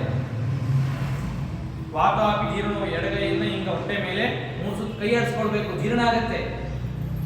ಅಗಸ್ತ್ಯಂ ಕುಂಭಕರ್ಣಂಚ ಶನೀಂಚ ವಡವಾನಲಂ ಭುಕ್ತಾನ್ನ ಪರಿಪಾಕಾಯ ಸ್ಮರೇತ್ ಭೀಮಂಚ ಪಂಚಮಂ. 5 ಜನನ ಸ್ಮರಣೆ ಮಾಡಬೇಕು. ಅಗಸ್ತ್ಯ ಋಷಿಗಳು ಇಡೀ ಸಮುದ್ರವನ್ನ ಕೇಶವಾಯ ಸ್ವಾಹ ಅಂತ ತಗೊಂಡವರು. ಮುಂದಿನ ನಾರಾಯಣ ಸ್ವಾಹ ನೀರೇ ಇಲ್ಲ ಅಂತಹ ಸಾಮರ್ಥ್ಯ ಇದ್ದವರು. ಕುಂಭಕರ್ಣ ಏನು ಕಡಿಮೆನಾ? ಕುಂಭಕರ್ಣ ರಾಕ್ಷಸನ ಯಾಕೆ ಸ್ಮರಣೆ ಮಾಡಬೇಕು ಅನ್ನೋದು ನಿಮಗೆಲ್ಲ ಬರ್ತದೆ ಇಲ್ಲಿ. ಕುಂಭಕರ್ಣ ಶರೀರದಲ್ಲಿ ಒಂದು ರಾಕ್ಷಸ, ಆದರೆ ವಸ್ತುತಃ ಜೀವ ಸಜೀವ ಅಲ್ವಾ? ಜಯ ವಿಜಯ. ಶನಿ ಬೇಕಾದಷ್ಟು ತಿನ್ನುವಂತವನು, ಒಡವಾನಲ ಅಗ್ನಿ, ಭೀಮಸೇನ ದೇವರು. ಅದಕ್ಕಾಗಿ ಭೀಮ ಅಂತ ಕರೀತಾರೆ. ಭೀಮ ಅನ್ನೋದಕ್ಕೆ ಬಳಿತ ಸೂಕ್ತದಲ್ಲಿ ಹೇಳುವಾಗ ಬಕ್ವನ್ನವನ್ನು ತಿಂದವರು ಅಂತ. ಬಂಡಿ ಅನ್ನವ ಉಂಡಿತು ಕೂಸು ಬಗನಹ ಪ್ರಾಣವ ಹಿಂಡಿತು ಕೂಸು ಅಂತ ಕೇಳ್ತೀವಲ್ಲ, ಇವರೆಲ್ಲ ಸ್ಮರಣೆ ಮಾಡಿದರೆ ನಮಗೆ ಉಂಡ ಅನ್ನ ತಕ್ಷಣ ಜೀರ್ಣ ಆಗುತ್ತೆ ಚೆನ್ನಾಗಿ. ಮನುಷ್ಯನ ಆರೋಗ್ಯ ಗುಟ್ಟೆ ಇರೋದ್ರಲ್ಲಿ ಉಂಡ ಅನ್ನ ಜೀರ್ಣ ಆಗಬೇಕು, 2 ಹಸಿವೆ ಆಗಬೇಕು, ಹಣ್ಣು ತುಂಬ ನಿದ್ದೆ ಬರಬೇಕು. ಅಂದ್ರೆ ಅವನು ಆರೋಗ್ಯವಾಗಿದ್ದಾನೆ ಅಂತ ಅರ್ಥ. ಇದರಲ್ಲಿ ಯಾವುದೊಂದು ಮಿಸ್ ಆದರೂ ಅಂದ್ರೆ ಎಷ್ಟೋ ದಿನ ಅಂತಾರೆ ಮಧ್ಯಾಹ್ನ ಊಟ ಹಾಳಾಗಿದೆ, ನಮಗೆ ರಾತ್ರಿ ಊಟ ಮಾಡಲ್ಲ ಅಂತ. ನಮ್ಗೆ ಇವತ್ತಿಗೂ ನಮ್ಮಲ್ಲಿ ಕೆಲವರೆಲ್ಲ ಇದ್ದಾರೆ, ಅವರಿಗೆ 100 ವರ್ಷನೇ, ನಾಳೆ ಬರೆದ 2ನೇ ತಾರೀಕು ಮಾಡ್ಕೊಡ್ತಾ ಇದ್ದಾರೆ ಪಾಪ. ಮಧ್ಯಾಹ್ನ 2-3 ಗಂಟೆಗೆ ಊಟ ಅವರು ರಾತ್ರಿ ಮತ್ತೆ ಬಂದು ಊಟ ಮಾಡಿ ಒಳ್ಳೆ ದೇವರ ಆರೋಗ್ಯವನ್ನು ಕೊಟ್ಟಿದ್ದಾರೆ. ಆ ಶಕ್ತಿ ಸಾಮರ್ಥ್ಯಗಳಿರೋದು, ಅದು ನಡೆಯುವಂತಹದ್ದು, ಓಡಾಡುವಂಥದ್ದು. ಯನ್ಮಯ ಆದಿತಂ ಪೀತಂ ತದ್ ಅಗಸ್ತ್ಯೋ ಜನಿಷ್ಯತಿ. ನಾವು ತಿಂದಿರುವಂತಹದ್ದು, ಕುಡಿದಿರೋದೇನಿದೆ ಎಲ್ಲರೂ ಇವರು ಮಾಡ್ಕೊಳ್ಳಿ ಅಂತ. ಊಟ ಮಾಡಿದ ತಕ್ಷಣದಲ್ಲೇ ಸ್ವಲ್ಪ ಕುತ್ಕೊಳ್ಬಾರ್ದು, ಮಲ್ಕೋಬಾರ್ದು. ತಕ್ಷಣದಲ್ಲಿ ಡಾಕ್ಟರ್ಸ್ ಕೇಳಿದ್ರಿ ಊಟ ಮಾಡಿದ್ರೆ ಏನ್ ಮಾಡಬೇಕು ಅಂತ ಹೇಳಿ. ಕುತ್ಕೊಳ್ಳಬಾರ್ದು, ಮಲ್ಕೊಳ್ಳಬಾರ್ದು. ಮಲ್ಕೊಳ್ಳಿಕ್ಕೂ ಒಂದು ಕ್ರಮವನ್ನು ಹೇಳಿದ್ದಾರೆ. ಭುಕ್ತ್ವಾ ಪಾದ ಶತಂಗತ್ವ ವಾಮ ಪಾರ್ಶ್ವೇನ ಸಂವಿಶೇತ್ ಅಂತಿದೆ. ಊಟ ಮಾಡಿದ್ಮೇಲೆ ಕನಿಷ್ಠ ಪಕ್ಷ ಒಂದು 100 ಹೆಜ್ಜೆ ಆದ್ರೂ ನಡಿಬೇಕು. 100 ಹೆಜ್ಜೆ ಆದ್ರೂ ನಡಿಬೇಕು, ವಾಕಿಂಗ್ ಮಾಡಬೇಕು. ಸ್ವಾರಸ್ಯ, ಪುರುಷರಿಗಿಂತಲೂ ಸ್ತ್ರೀಯರಿಗೆ ಈ ಜೀರ್ಣಶಕ್ತಿ, ಆಹಾರ ಶಕ್ತಿ, ಕ್ರಮ ಪದ್ಧತಿ ಚೆನ್ನಾಗಿರ್ತದೆ. ಎಲ್ಲ ಊಟ ಆದ ತಕ್ಷಣ ನಾವೇನು ಕೈ ತೊಳ್ಕೊಳ್ಳೋದು, ಹಾಸಿಗೆ ಮೇಲೆ ಇನ್ನೇನೋ ಸ್ವಲ್ಪ ರೆಸ್ಟ್ ಬೇಕು ಅಂತ ಅನ್ನೋದು, ಆಫೀಸಲ್ಲಿ ಇದ್ರೆ ಒಂದು ಸ್ವಲ್ಪ ಮಲ್ಕೊಳ್ಳೋದು, ಇನ್ನೇನು ಸ್ವಲ್ಪ ರೆಸ್ಟ್ ಅಂತ ಮಾಡ್ತಾರೆ. ಸ್ತ್ರೀಯರು ಎಂಜಲ, ಕೋಪ, ಮೊಸರೆ, ಪಾತ್ರೆ ಹೊಳೆಯೋದು, ಏನೋ ಕೆಲಸ ಇರ್ತದೆ, ಇದೇ ಇರ್ತದೆ. ಬರೀ ಅಷ್ಟಕ್ಕೆ ಸಂತೋಷ ಪಡೋದಲ್ಲ, ಒಂದು ಸ್ವಲ್ಪ ಅವರು ವಾಕ್ ಮಾಡಬೇಕು ಆಗತ್ತೆ. ಅದನ್ನು ಊಟ ಆದರೆ ಮಾಡಬೇಕಾದಂಥ ಕ್ರಮ. ಮಲಗೋದು ಹೇಗೆ ಮಲಗಬೇಕು ಅಂದ್ರೆ ಎಡಗಡೆಯಾಗಿ ಮಲಗಬೇಕು ಅಂತ. ವಾಮ ಪಾರ್ಶ್ವೇನ ಸಂವಿಶೇ, ಎಡಗಡೆಗೆ ಮಲಗಬೇಕು. ಯಾವಾಗಲೂ ಮಲಗೋದು ಎಡಗಡೆಗೆ, ಹೇಳೋದು ಬಲಗಡೆ. ಅವಾಗ ಏನಾಗತ್ತಂದ್ರೆ ಅನ್ನ ನಮ್ಮ ಜಾಠರ ಇರೋದು, ಜಾಠರಾಗ್ನಿ ಇರೋದು ಲೆಫ್ಟ್ ಸೈಡ್ ಅಲ್ಲಿ, ಅದರ ಮೇಲೆ ಎದೆ ಮೇಲೂ ಪ್ರೆಸರ್ ಬೀಳಲ್ಲ. ನಮ್ಮ ಹಾರ್ಟ್ ಇರೋದು ಲೆಫ್ಟ್ ಸೈಡ್ ಅಲ್ಲೇ.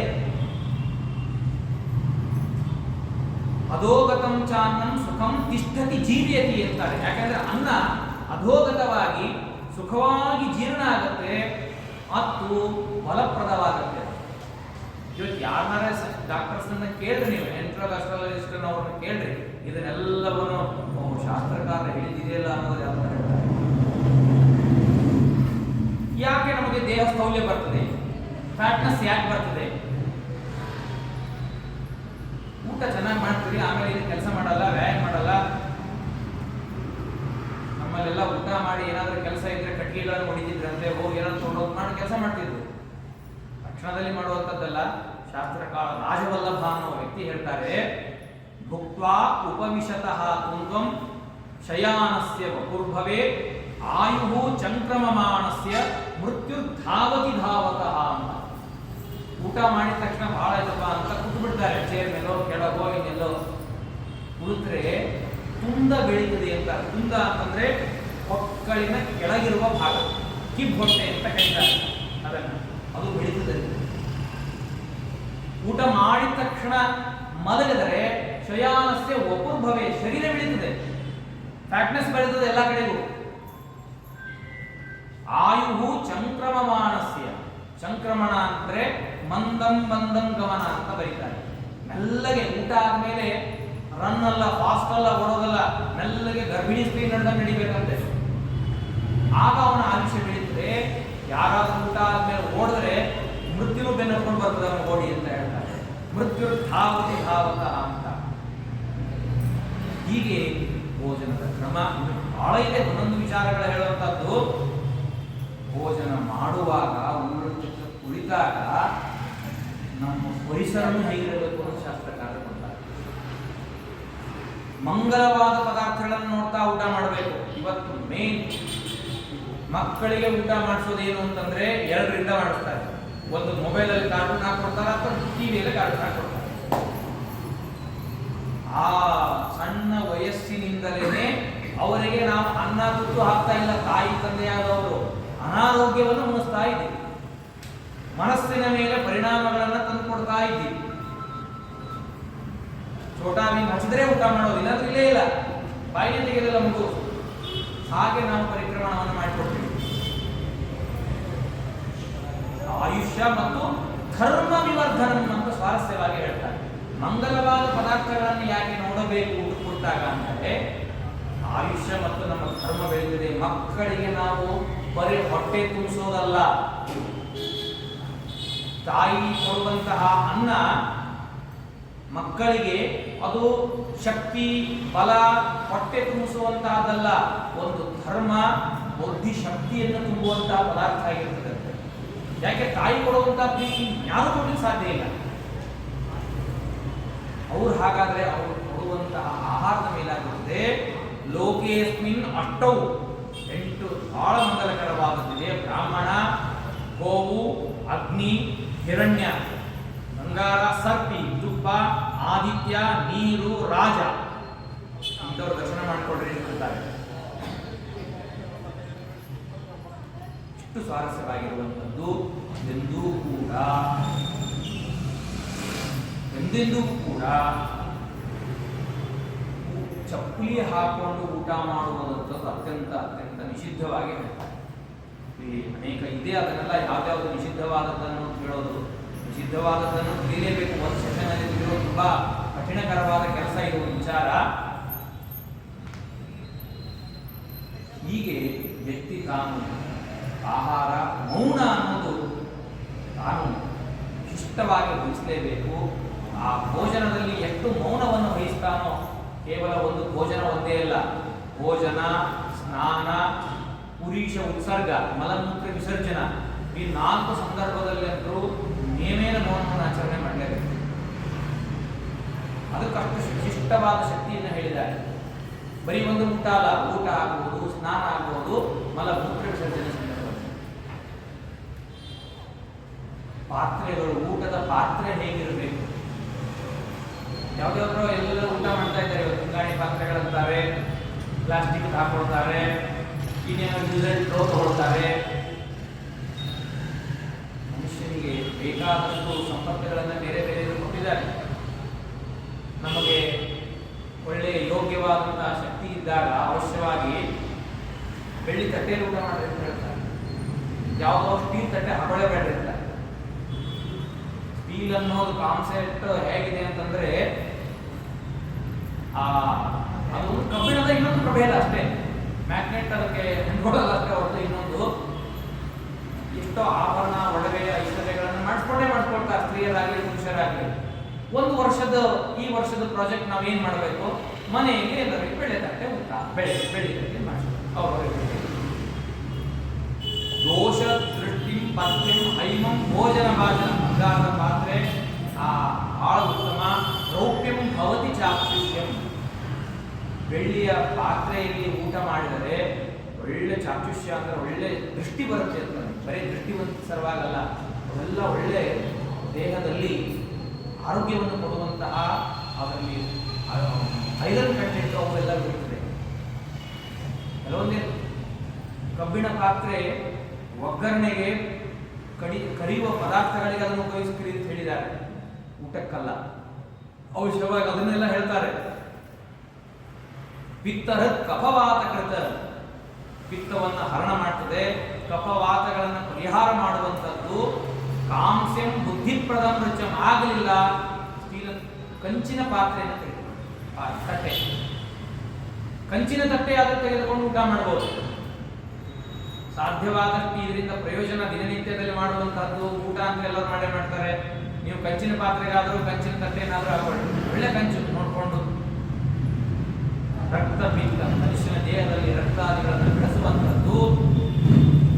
ಆಯಸೇ ಕಾಂತ ಪಾತ್ರೆ ಚ ಭೋಜನಂ ಸಿದ್ಧಿಕಾರಕಂ, ಶೋಧ ಪಾಂಡವರ ಅನೇಕವಾದಂತಹ ಪಾತ್ರೆಗಳನ್ನು ಹೇಳ್ತಾರೆ. ಈ ರೀತಿಯಾಗಿ ನಾವು ಪಾತ್ರೆಗಳನ್ನು ಸೂಕ್ಷ್ಮವಾಗಿ ಗ್ರಹಿಸಬೇಕು.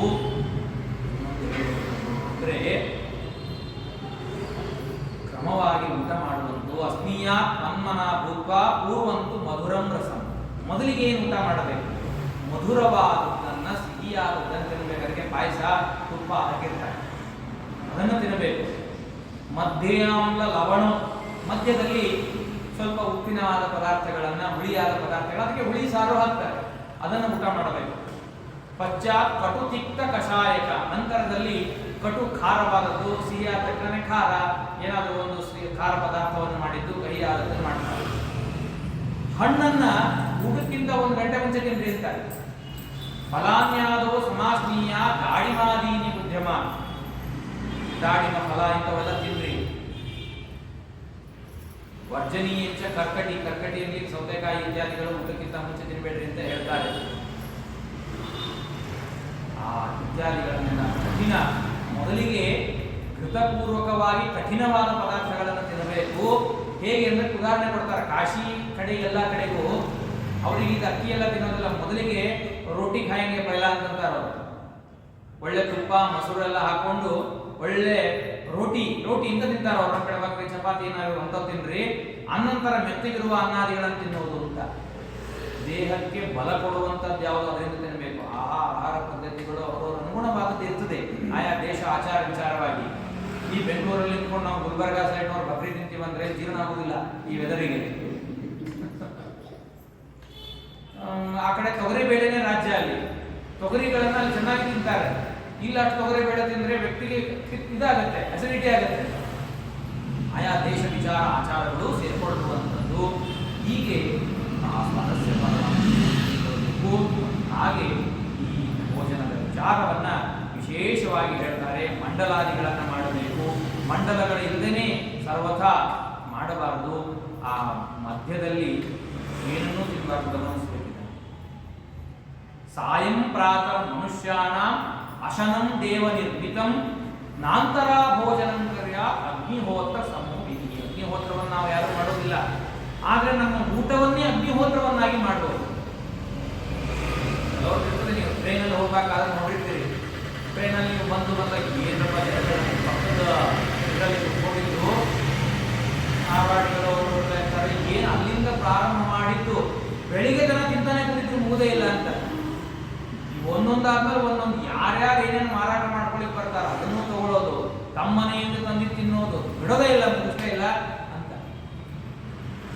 ಬೆಳಿಗ್ಗೆ ರಾತ್ರಿ ಏನು ಅವಶ್ಯವಾಗಿ ಊಟ ಮಾಡ್ತಿಲ್ಲ, ಸಮೃದ್ಧವಾಗಿ ವಿಹಿತವಾದದ್ದನ್ನು ಅವಶ್ಯವಾಗಿ ಮಾಡ್ತಾರೆ. ಮಧ್ಯದಲ್ಲಿ ಊಟ ಮಾಡಬಾರದು. ಗೃಹಸ್ಥರಾದವನು, ಬ್ರಹ್ಮಚಾರಿಗಳಿಗಿಲ್ಲ, ಮಕ್ಕಳಿಗೆ ಈ ನಿಯಮ ಇಲ್ಲ. ಹಾಗಾದ್ರೆ ಮಧ್ಯದಲ್ಲಿ ಹಸಿವೆ ಆದ್ರೆ ಏನ್ ಮಾಡಬೇಕು? ಅವಶ್ಯವಾಗಿ ಹಣ್ಣು ಹಂಪಲಗಳನ್ನು ತಿನ್ರಿ. ಊಟ ಅಂತ 3 ಹೊತ್ತು ಅಲ್ಲ, ಹೀಗೆ ಮಾಡಿದರೆ ಅಗ್ನಿಹೋತ್ರ ಸಮೋ ವಿಧಿ. ಅದನ್ನ ಆ ಭೋಜನ ಅನ್ನೋದು ನಮ್ದು ಅಗ್ನಿಹೋತ್ರ ಅಂತ ಆಗ್ತದೆ. ಅಂತರ ಭೋಜನ ನಿಷೇಧ ಫಲಮೂಲಾದೇ ಅನ್ಯತ್ರ.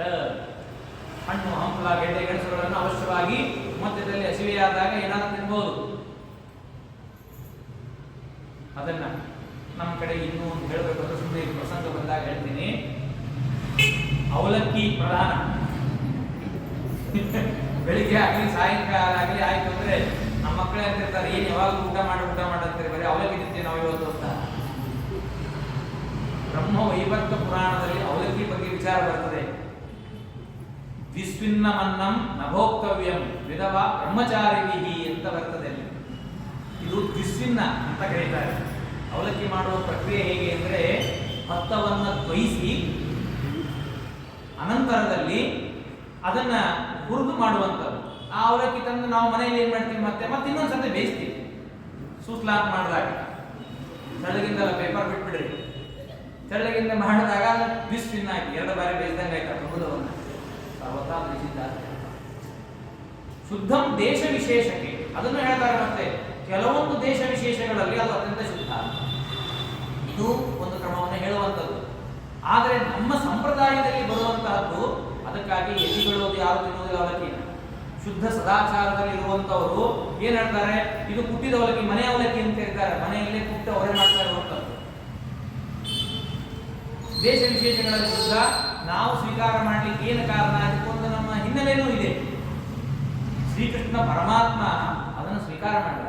ಸುಧಾಮ ಒಯ್ದ ಅವಲಕ್ಕಿಯನ್ನು ಕೊಟ್ಟಾಗ ಅದೇ ಭಾರಿ ವೈಭವದಿಂದ ಸಂತೋಷದಿಂದ ತಿಂದ ಅನ್ನೋದಕ್ಕೆ ನಾವು ತಗೊಳ್ತೀವಿ. ಇರಲಿ, ಅನಿವಾರ್ಯ ಕಾರಣದಲ್ಲಿ ಹೊರತು ಅದು ಆರೋಗ್ಯಕ್ಕೆ ಒಂದು ದೃಷ್ಟಾಂತ. ಏನು ಹೇಳ್ತಾರೆ ಗೊತ್ತಾ, ದುರ್ಜನರು ಹೇಗಿದ್ದಾರೆ ಅನ್ನೋದು ದೃಷ್ಟಾಂತ ಕೊಡ್ತಾರೆ. ಅಂತ ಪ್ರವಿಶ್ಯ ಬಾಧಂತೆ ದುರ್ಜನ ಪೃಥಕ ಇವ ಅಂತ. ದುರ್ಜನರ ಸಂಘ ಬಿಟ್ಬಿಡ್ರಪ್ಪ, ದುರ್ಜನರನ್ನ ಸೇರಿಸ್ಕೊಳ್ಬೇಡ್ರಿ. ಏನ್ ಮಾಡ್ತಾರೆ ಅವರು ಅಂದ್ರೆ, ದುರ್ಜನರು ಒಳಗಡೆಗೆ ಸೇರ್ಕೊಂಡ್ಬಿಟ್ರು ಅಂದ್ರೆ ಒಳಗಡೆಗೆ ಸೇರಿ ನಿಮ್ಮ ಜೊತೆಗೆ ಮಿಂಗಲ್ಲಾಗಿ ಮಾಡ್ಲಿಕ್ಕೆ ಹಾಳು ಮಾಡ್ತಾರೆ ನನ್ನ. ಅದಕ್ಕೆ ದೃಷ್ಟಾಂತ ಹೇಗೆ ಅಂದ್ರೆ, ಪೃಥಕ ಇವ ಅವಲಕ್ಕಿ ಅಂತ ಹೇಳ್ತಾರೆ. ಹೇಳೋದು ಅವಲಕ್ಕಿ ತಿನ್ಲಿಕ್ಕೆ ರುಚಿ ಇದ್ದಂಗೆ, ಒಳ್ಳೆ ಡ್ರಗ್ಸ್ ಇದ್ದಂಗೆ ಇರ್ತದೆ ಅಂತ. ಬ್ರಾಹ್ಮಣ ಡ್ರಗ್ಸ್ ಅಂತ ತಿನ್ಬೇಕಂದ್ರೆ ಸಾಕು ಅಂತ ಅನ್ಸೋದೇ ಇಲ್ಲ. ಇನ್ನೊಂದು ಸ್ವಲ್ಪ ಅವಲಕ್ಕಿ ಅಂತಾರೆ, ಇದು ಒಂಚೂರು ಕೆಂಪುದು, ಇದೊಂಚೂರು ಹಳದಿದು, ಇದನ್ನ ಹಾಕಿವಿ, ಸ್ವಲ್ಪ ಮೇಲೆ ಕೊಬ್ಬರಿ ಹಾಕಿವಿ, ಇನ್ನೊಂದು ಏನೋ ಮಾಡಿವಿ, ಅದಕ್ಕೆ ಸ್ವಲ್ಪ ಸಂಸ್ಕಾರ ಆಗಿದೆ. ಅದು ಒಳಗಡೆ ಹೋಗಿ ಬಾಧಿಸ್ತದೆ. ದುರ್ಜನರಿಗೆ ದೃಷ್ಟಾಂತವನ್ನು ಕೊಡುವಂಥದ್ದು ಇಂಥ ಮಧ್ಯದಲ್ಲಿ ನಿವಾರ್ಯ ಕಾರಣದಲ್ಲಿ ತಗೊಳ್ಳೋದಕ್ಕೆ ತಪ್ಪಲ್ಲ, ಇರಬೇಕು ಅನ್ನುವಂಥದ್ದು. ಹೀಗೆ ಅಂತರ ಭೋಜನವನ್ನು ಮಧ್ಯದಲ್ಲಿ ಬಿಟ್ಟರೆ ಅದು ಅಗ್ನಿಹೋತ್ರ ಸಮ ಅಂತ ಕರೀತಾರೆ.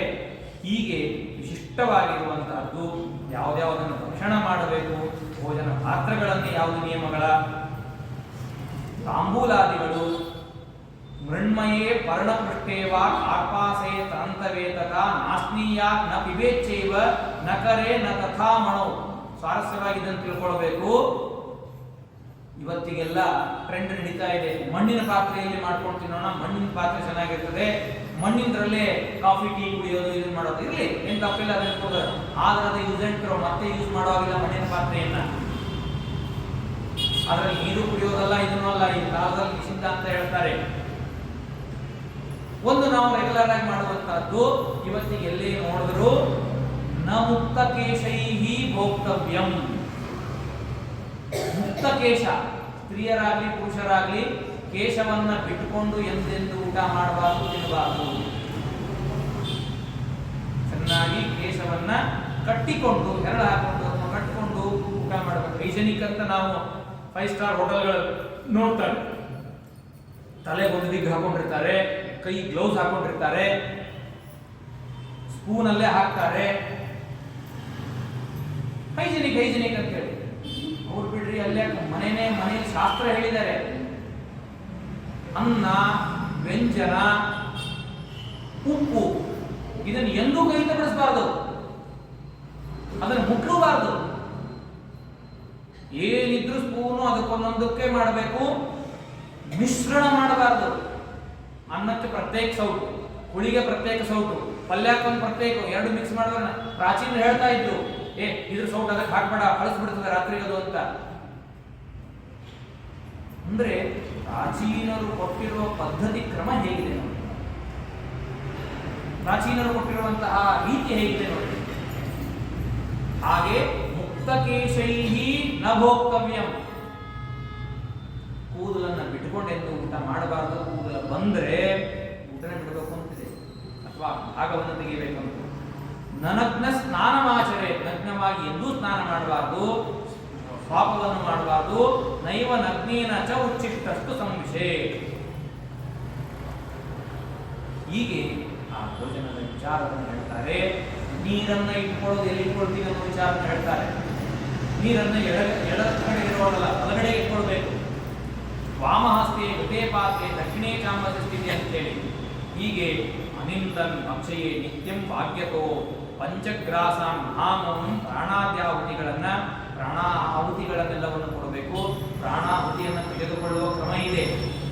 ಪ್ರಾಣಾಯ ಸ್ವಾಹ ಹೀಗೆ, ಅಪಾನಾಯ ಸ್ವಾಹ, ವ್ಯಾನಾಯ ಸ್ವಾಹ, ಉದಾನಾಯ ಸ್ವಾಹ, ಸಮಾನಾಯ ಸ್ವಾಹ, ಹೀಗೆ ಒಂದೊಂದು ಬಟ್ಟೆಗಳನ್ನು ಯೂಸ್ ಮಾಡಬೇಕು ಅಂತ ಇದೆ. ಹೀಗೆ ಆಹುತ್ಯಾದಿಗಳನ್ನು ಸ್ವೀಕಾರ ಮಾಡುವಂತಹ ಕ್ರಮ. ನಿಂತು ಎಂದು ಊಟ ಮಾಡಬಾರದು, ಪ್ರವಾಸದಲ್ಲಿ ಊಟ ಮಾಡಬಾರದು. ಎಷ್ಟು ಪಾಣಿ ತಲೆ ಮುಂದೆ ಊಟ ಮಾಡುವಾಗ ಹೇಗಿರಬೇಕು ಅಂತಂದ್ರೆ ಕ್ರಮವನ್ನು ಹೇಳ್ತಾರೆ. ಫಿಂಗರ್ಸು ಜಾಯಿಂಟ್ ಆಗಿರ್ಬೇಕು. ಹೀಗಿದ್ರೆ ಗತಿ ಏನೋ ಎಲ್ಲೆಲ್ಲೋ ಬಿದ್ದೋಗುತ್ತೆ. ಸ್ಪೂನ್ ಯೂಸ್ ಮಾಡೋದಲ್ಲೇ ಇಲ್ಲ, ಕೈಯಿಂದನೇ ಊಟ ಮಾಡಬೇಕು. ಪಾಣಿತಲ ಅಂದ್ರೆ ಇದು ನಮಗೆ ಪಾಣಿತಲ ಅಂತ ಕರೀತಾರೆ. ಊಟ ಮಾಡುವಾಗ ಈ ಕೈ ಎಂಜಿಲಾಗಿರಬಾರ್ದು, ಹಾಗೆ ಊಟ ಮಾಡಬೇಕು. ಇಲ್ಲಿಂದ ಇಲ್ಲಿ ತನ ಆಗಿರ್ತದೆ, ಇಲ್ಲ ಇದು ಕೈಗಾಗಬಾರ್ದು. ಇಲ್ಲಿ ಒದ್ದೆ ಆಗಲಾರ ಚಾಲೆಂಜ್ ಕಟ್ಟಿ ಊಟ ಮಾಡ್ಬೇಕು, ಇದಾಗಬಾರ್ದು. ಆಪೋಷಣಕ್ಕೆ ಮಾತ್ರ. ಎಷ್ಟು ಕೂತ್ಕಾರ ಸಂಯುಕ್ತಂ, ಕೂತ್ಕಾರ ಅಂದ್ರೆ ಸೌಂಡ್, ಶಬ್ದವನ್ನು ಮಾಡ್ಕೊಳ್ತಾ. ಪ್ರಸುತಾಂಗುಲಿ ಬಿಚ್ಚ, ಹಿಂಗ ಅಂಗುಲಿಗಳನ್ನ ಬಿಡಿಸಿ ಬಿಡಿಸಿ ಊಟ ಮಾಡ್ತಾನೋ ತಸ್ಯ ಗೋಮಾಂಸ ವಸ್ತು ಗೋಮಾಂಸ ಸಮಾನ ಆಗ್ತದೆ. ನಾಜೀರ್ಣೇ ಭೋಜನ ಕುರ್ಯ, ಅಜೀರ್ಣವಾದ ಭೋಜನ ಮಾಡಬಾರ್ದು. ನಾತಿ ಅಭುಚ, ಅತ್ಯಂತ ಹಸಿವೆ ಆದ ತಕ್ಷಣ ಊಟ ಮಾಡಬಾರ್ದು. ಸ್ವಲ್ಪ ಏನಾದರೂ ಲೈಟ್ ಆದ ಲಿಕ್ವಿಡ್ ಆಹಾರ ಕೊಡಬೇಕು. ಹಸ್ತ್ಯಶ್ವರ್ಥ ಯಾನೋಷ್ಟ್ರ ಪ್ರಾಸಾದಸ್ಥೋನ ಭಕ್ಷೆ. ಹಸ್ತಿ ಆನೆ ಮೇಲೆ, ಕುದುರೆ ಮೇಲೆ, ಒಂಟೆ ಮೇಲೆ, ಪ್ರಾಸಾದ ಉಪ್ಪರಿಗೆ ಮನೆ ಮೇಲೆ ಕುಳಿತಾಗ ಎಂದೂ ಊಟ ಮಾಡಬಾರ್ದು.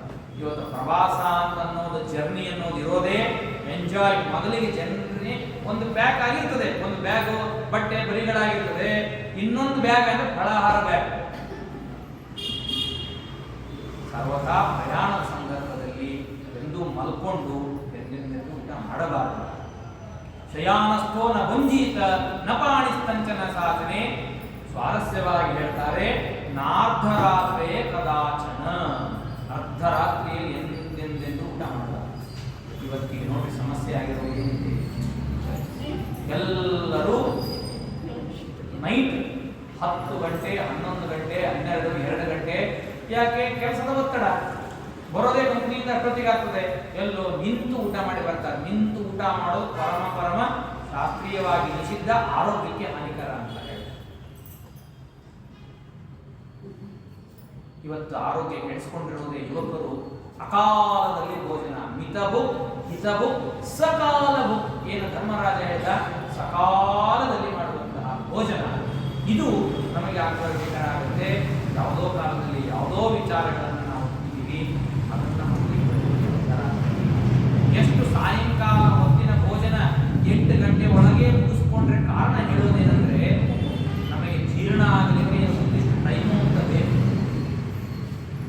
ರಾತ್ರಿ ಹೊತ್ತು 10, 12, 1 ಗಂಟೆ ಮೇಲೆ ತಿಂದರೆ ಜೀರ್ಣ ಆಗೋದೇ ಇರುತ್ತೆ. ಅದಕ್ಕಾಗಿ 8, 10 ಗಂಟೆವರೆಗೆ ಮಲಗಬೇಕು. ಮುಂದಿನ ಕ್ರಿಯೆಗಳೆಲ್ಲ ನಿಂತಾಗುತ್ತೆ. ನಾರ್ದ್ರವಾಸಾಹ ನಾರ್ದ್ರಶಿರಾಹ ನಚ ಅಯಜ್ಞೋಪವೀತವಾನ್ ನ ಪ್ರಾಸಾರಿತ ಪಾದಸ್ತು ಪಾದಾರೋಪಿತ ಪಾಣಿಮ. ಊಟ ಮಾಡುವಾಗ ಸ್ವಾರಸ್ಯಕರವಾದದ್ದು, ಕಾಲು ಚಾಚಿಕೊಂಡೆಂದು ಊಟ ಮಾಡಬಾರದು.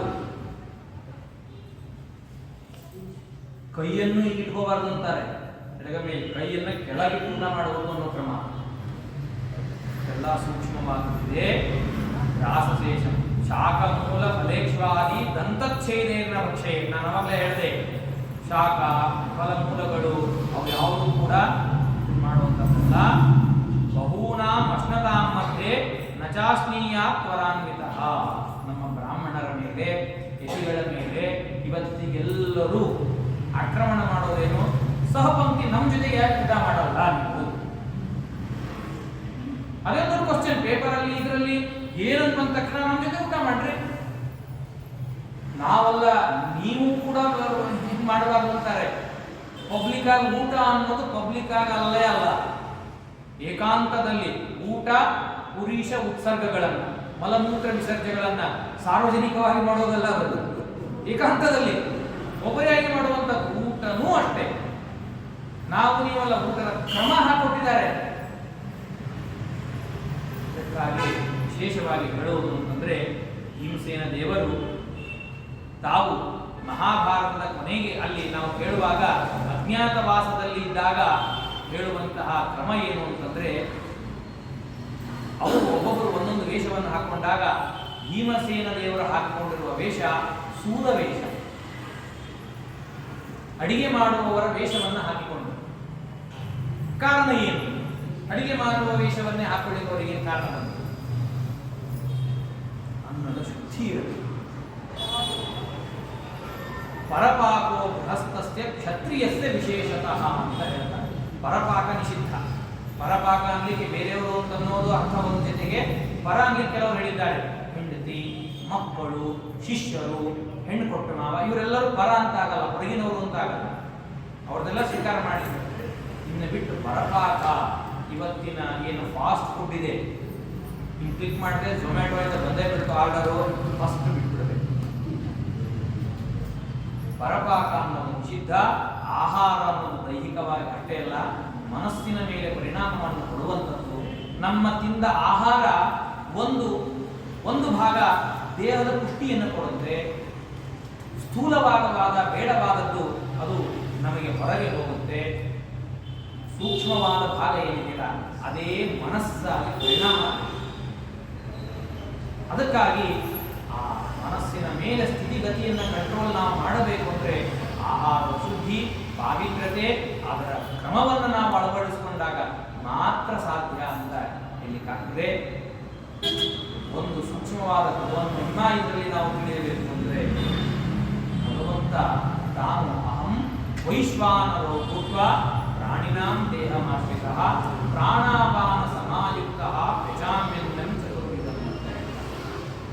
ವೈಶ್ವಾನರ ಅಗ್ನಿಯಾಗಿ ನಾನೇ ಇದ್ದು ಅವರಲ್ಲಿ ಎಲ್ಲರ 4 ವಿಧವಾದ ಅನ್ನವನ್ನು ನಾನು ಜೀರ್ಣ ಮಾಡಿಕೊಡ್ತೇನೆ ಅಂತ ಬಹಳ ಚಿಂತನೆ ಮಾಡಬೇಕಾಗಿದೆ. ಭಗವಂತನ ಎಲ್ಲವೂ ನಮ್ಮ ಮೆದುಳಿನಿಂದ ಕಂಟ್ರೋಲ್ ಮಾಡುತ್ತೆ ಅಂತ ನಾವು ಕೇಳ್ತೀವಿ. ದೇಹದ ಅನೇಕ ಅವಯವಗಳಿದೆ, ಕೈ, ಕಾಲು, ಕಣ್ಣು, ಮೂಗು, ಇಂದ್ರಿಯಗಳು. ಯಾವ್ಯಾವ ಅವಯವಗಳಿಗೆ ಯಾವ್ಯಾವ ರೂಪದಿಂದ ನಮ್ಮ ಅನ್ನ ಹೋಗಬೇಕೋ ಹಾಗೆ ಕಳಿಸ್ತಾನೆ ದೇವರು. ಇದು ಅವನ ಅದ್ಭುತ ಚಿಂತನೆ. ನಾವು ದೇವರ ಮಹತ್ವವನ್ನು ತಿಳಿತೀವಿ. ತಿಂದ ಕುಂಬಳಕಾಯಿ ಹೋಳು ಚೆನ್ನಾಗಿ ಮಾಡಿದ್ರು ಇವತ್ತು ಅಂತ ಹೇಳಿ ನಾವು ತಿಂದಿದ್ರೆ, ಆ ಕುಂಬಳಕಾಯಿ ಹೋಳನ್ನೇ ತಂದು ದೇವರಲ್ಲಿ ಮೆದುಳಲ್ಲಿಟ್ರೆ ಟ್ಯೂಮರ್ ಅಂತ ಡಾಕ್ಟರ್ ಸ್ಕ್ಯಾನ್ ಟ್ಯೂಮರ್ ಆಗಿದೆ ಅಂತ ಹೇಳ್ತಾನೆ. ದೇವರ ನೋಡಲ್ಲ. ಎಷ್ಟು ಮೆದುಳಿಗೆ ಅದು ಸರ್ಕ್ಯುಲರ್ ಆಗಬೇಕು, ಎಷ್ಟು ರಕ್ತ ಹೋಗಬೇಕು ಅಷ್ಟನ್ನೇ ಕಳಿಸ್ತಾನೆ.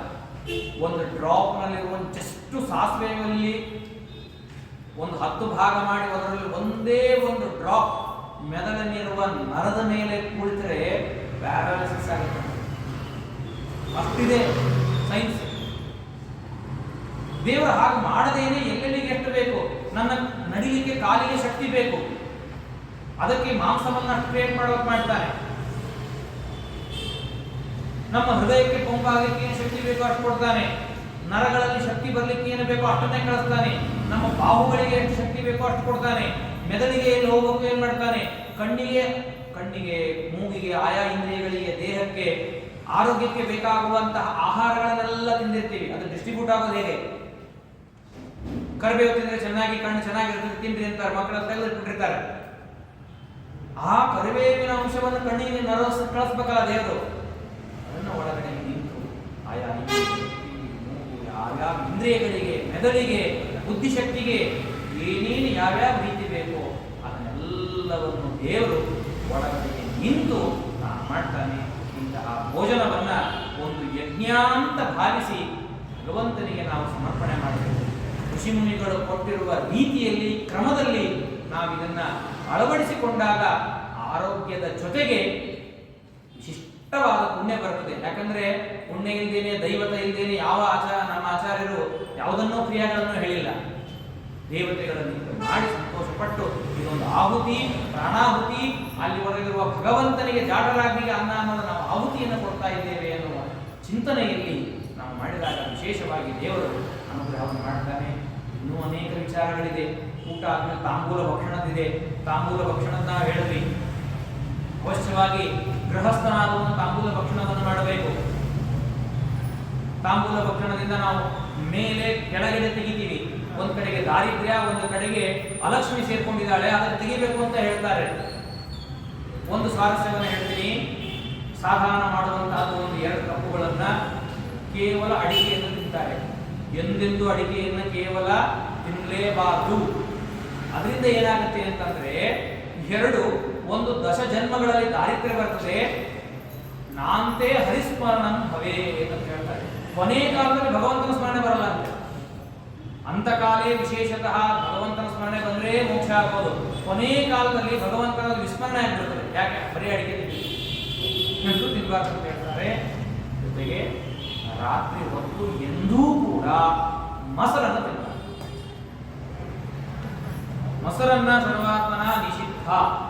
ಕೃಷ್ಣ ಪರಮಾತ್ಮ ಕಂಸನನ್ನ ಸಂಹಾರ ಮಾಡಲಿಕ್ಕೆ ಬರ್ತಾನೆ. ಹಾಗೆಲ್ಲ ಇಟ್ಟಿರ್ತದೆ. ಸಾಯಂಕಾಲ ಸೂರ್ಯಾಸ್ತ ಆಗಿಬಿಡ್ತದೆ. ಸೂರ್ಯಾಸ್ತ ಆಗಿದೆ, ಬೇಡಪ್ಪ ಮೊಸರು ಬೇಡ, ಹಾಲನ್ನ ಅಷ್ಟೇ ತಿಂತೀನಿ ಅಂತ ಕ್ಷೀರಾನ್ನವನ್ನು ಊಟ ಮಾಡಿದ ಅಂತ ದಶಮಸ್ಕಂದದಲ್ಲಿ ಉಲ್ಲೇಖ ಬರ್ತದೆ. ಸರಿ, ಇದು ಆರೋಗ್ಯ ದೃಷ್ಟಿಯಿಂದ. ಆರೋಗ್ಯ ದೃಷ್ಟಿಯಿಂದ ಹೇಳಿದ್ರೆ ಯಾರು ಕೊಡೋದಿಲ್ಲ. ಇವತ್ತಿಗೆ ಸಂಪತ್ತು ಹರಣ ಆಗುತ್ತೆ ಅಂತ ಹೇಳ್ತಾರೆ. ತಕ್ಷಣದಲ್ಲಿ ಆಕ್ಟಿವ್ ಆಗ್ತಾರೆ. ಶಾಸ್ತ್ರಕಾರರು ಹಾಗೆ ಹೇಳಿದ್ದಾರೆ ರಾತ್ರಿ ವೇಳೆಯಿಂದ. ಅದಕ್ಕಾಗಿ ತಕ್ರಾನ್ನ, ಮಜ್ಜಿಗೆ ಅಥವಾ ಹಾಲನ್ನ ಅನ್ನೋದು ಊಟ ಮಾಡಬೇಕು. ಇದನ್ನೆಲ್ಲವನ್ನು ಕೂಡ ದೇವರು ನಮಗೆ ಜೀರ್ಣ ಮಾಡಿ ಎಲ್ಲವೂ ಆಚಾರ ಶಾಸ್ತ್ರ ಸದ್ಬುದ್ಧಿಯಾಗುವಂತೆ ದೇವರು ಪ್ರೇರಣೆ ಮಾಡಲಿ ಅಂತ ಹೇಳ್ತಾ ಇವತ್ತಿನ ಒಂದು ವಿಶಿಷ್ಟ ಕಾರ್ಯಕ್ರಮದಲ್ಲಿ ಇದು ಒಂದು ವಿಚಾರವನ್ನ ಪ್ರಸ್ತುತಪಡಿಸಬೇಕು ಅಂತ ನಮ್ಮ ವಿಶೇಷ ಆಗಿ ಮಧುರಾವ್, ನಾವು ಸಣ್ಣ ವಯಸ್ಸಿನಿಂದಲೂ ಕೂಡ ನೋಡಿರುವಂಥವರು. ವಿಶಿಷ್ಟವಾದ ಜ್ಞಾನಸತ್ರವನ್ನು ಅನೇಕ ವರ್ಷಗಳಿಂದ ಅವರು ಉತ್ಸಾಹದಿಂದ ಮಾಡ್ತಾ ಬರ್ತಾ ಇದ್ದಾರೆ. ತಾವು ಅನೇಕರಿಗೆ ಪಾಠಾದಿಗಳನ್ನು ಹೇಳ್ತಾ ಇಂತಹ ಜ್ಞಾನಸತ್ರಗಳಲ್ಲಿ ವಿಶಿಷ್ಟವಾದ ವಿಚಾರಗಳನ್ನು ಪ್ರಸ್ತುತಪಡಿಸಿ ಅನೇಕ ಜನರಿಗೆ ಅವರು ಅಖಿಲ ಭಾರತ ಮಾತೃ ಮಹಾಮಂಡಲ ಈ ಜೈನಗರದ ಸಂಸ್ಥೆಯ ವತಿಯಿಂದ ವಿಶೇಷವಾಗಿ ಮಾಡ್ತಾ ಇದ್ದಾರೆ. ಅವರ ನಮ್ಮ ಸಂಪರ್ಕ ಅನೇಕ ವರ್ಷಗಳಿಂದ ಇರುವಂಥದ್ದು. ಅಂತಹ ಈ ಹುಳಿಮಾವಿನ ಈ ರಾಘವೇಂದ್ರ ಸ್ವಾಮಿ ಮಠದಲ್ಲಿ ಪ್ರಾಣೇಶಾಚಾರ್ಯರ ವಿಶೇಷವಾದಂತಹ ಅವರ ಸಹಕಾರದಿಂದ ಎಲ್ಲ ಕಾರ್ಯಕ್ರಮ ನಡೆದಿದೆ. ಎಲ್ಲ ಕಾರ್ಯಕ್ರಮಗಳು ನಿರ್ವಿಘ್ನವಾಗಿ ಈ ಆರೋಗ್ಯ ಬರುವಂತೆ ಭೋಜನದ ಪದ್ಧತಿ ನಿಮ್ಮೆಲ್ಲರಲ್ಲಿಯೂ ನಮ್ಮೆಲ್ಲರಲ್ಲಿಯೂ ದೇವರು ಬೆಳೆಸುವಂತೆ ಆಗಲಿ ಅಂತ ದೇವರಲ್ಲಿ ಪ್ರಾರ್ಥನೆಯನ್ನು ಮಾಡ್ತಾ 2 ಮೊದಲು ನುಡಿಗಳನ್ನು ಆ ಗುರುಗಳ ಪಾದಾರಗಳಲ್ಲಿ ಅರ್ಪಣೆ ಮಾಡ್ತಾ ಶ್ರೀ ಕೃಷ್ಣ ಅರ್ಪಣ ಮಸ್ತು ಪೀಠೋಸಿ ಮಾಪತೆ ವ್ಯಾಸ ಹಿರಿಕೇನಾಪಿ ಕರ್ಮಣ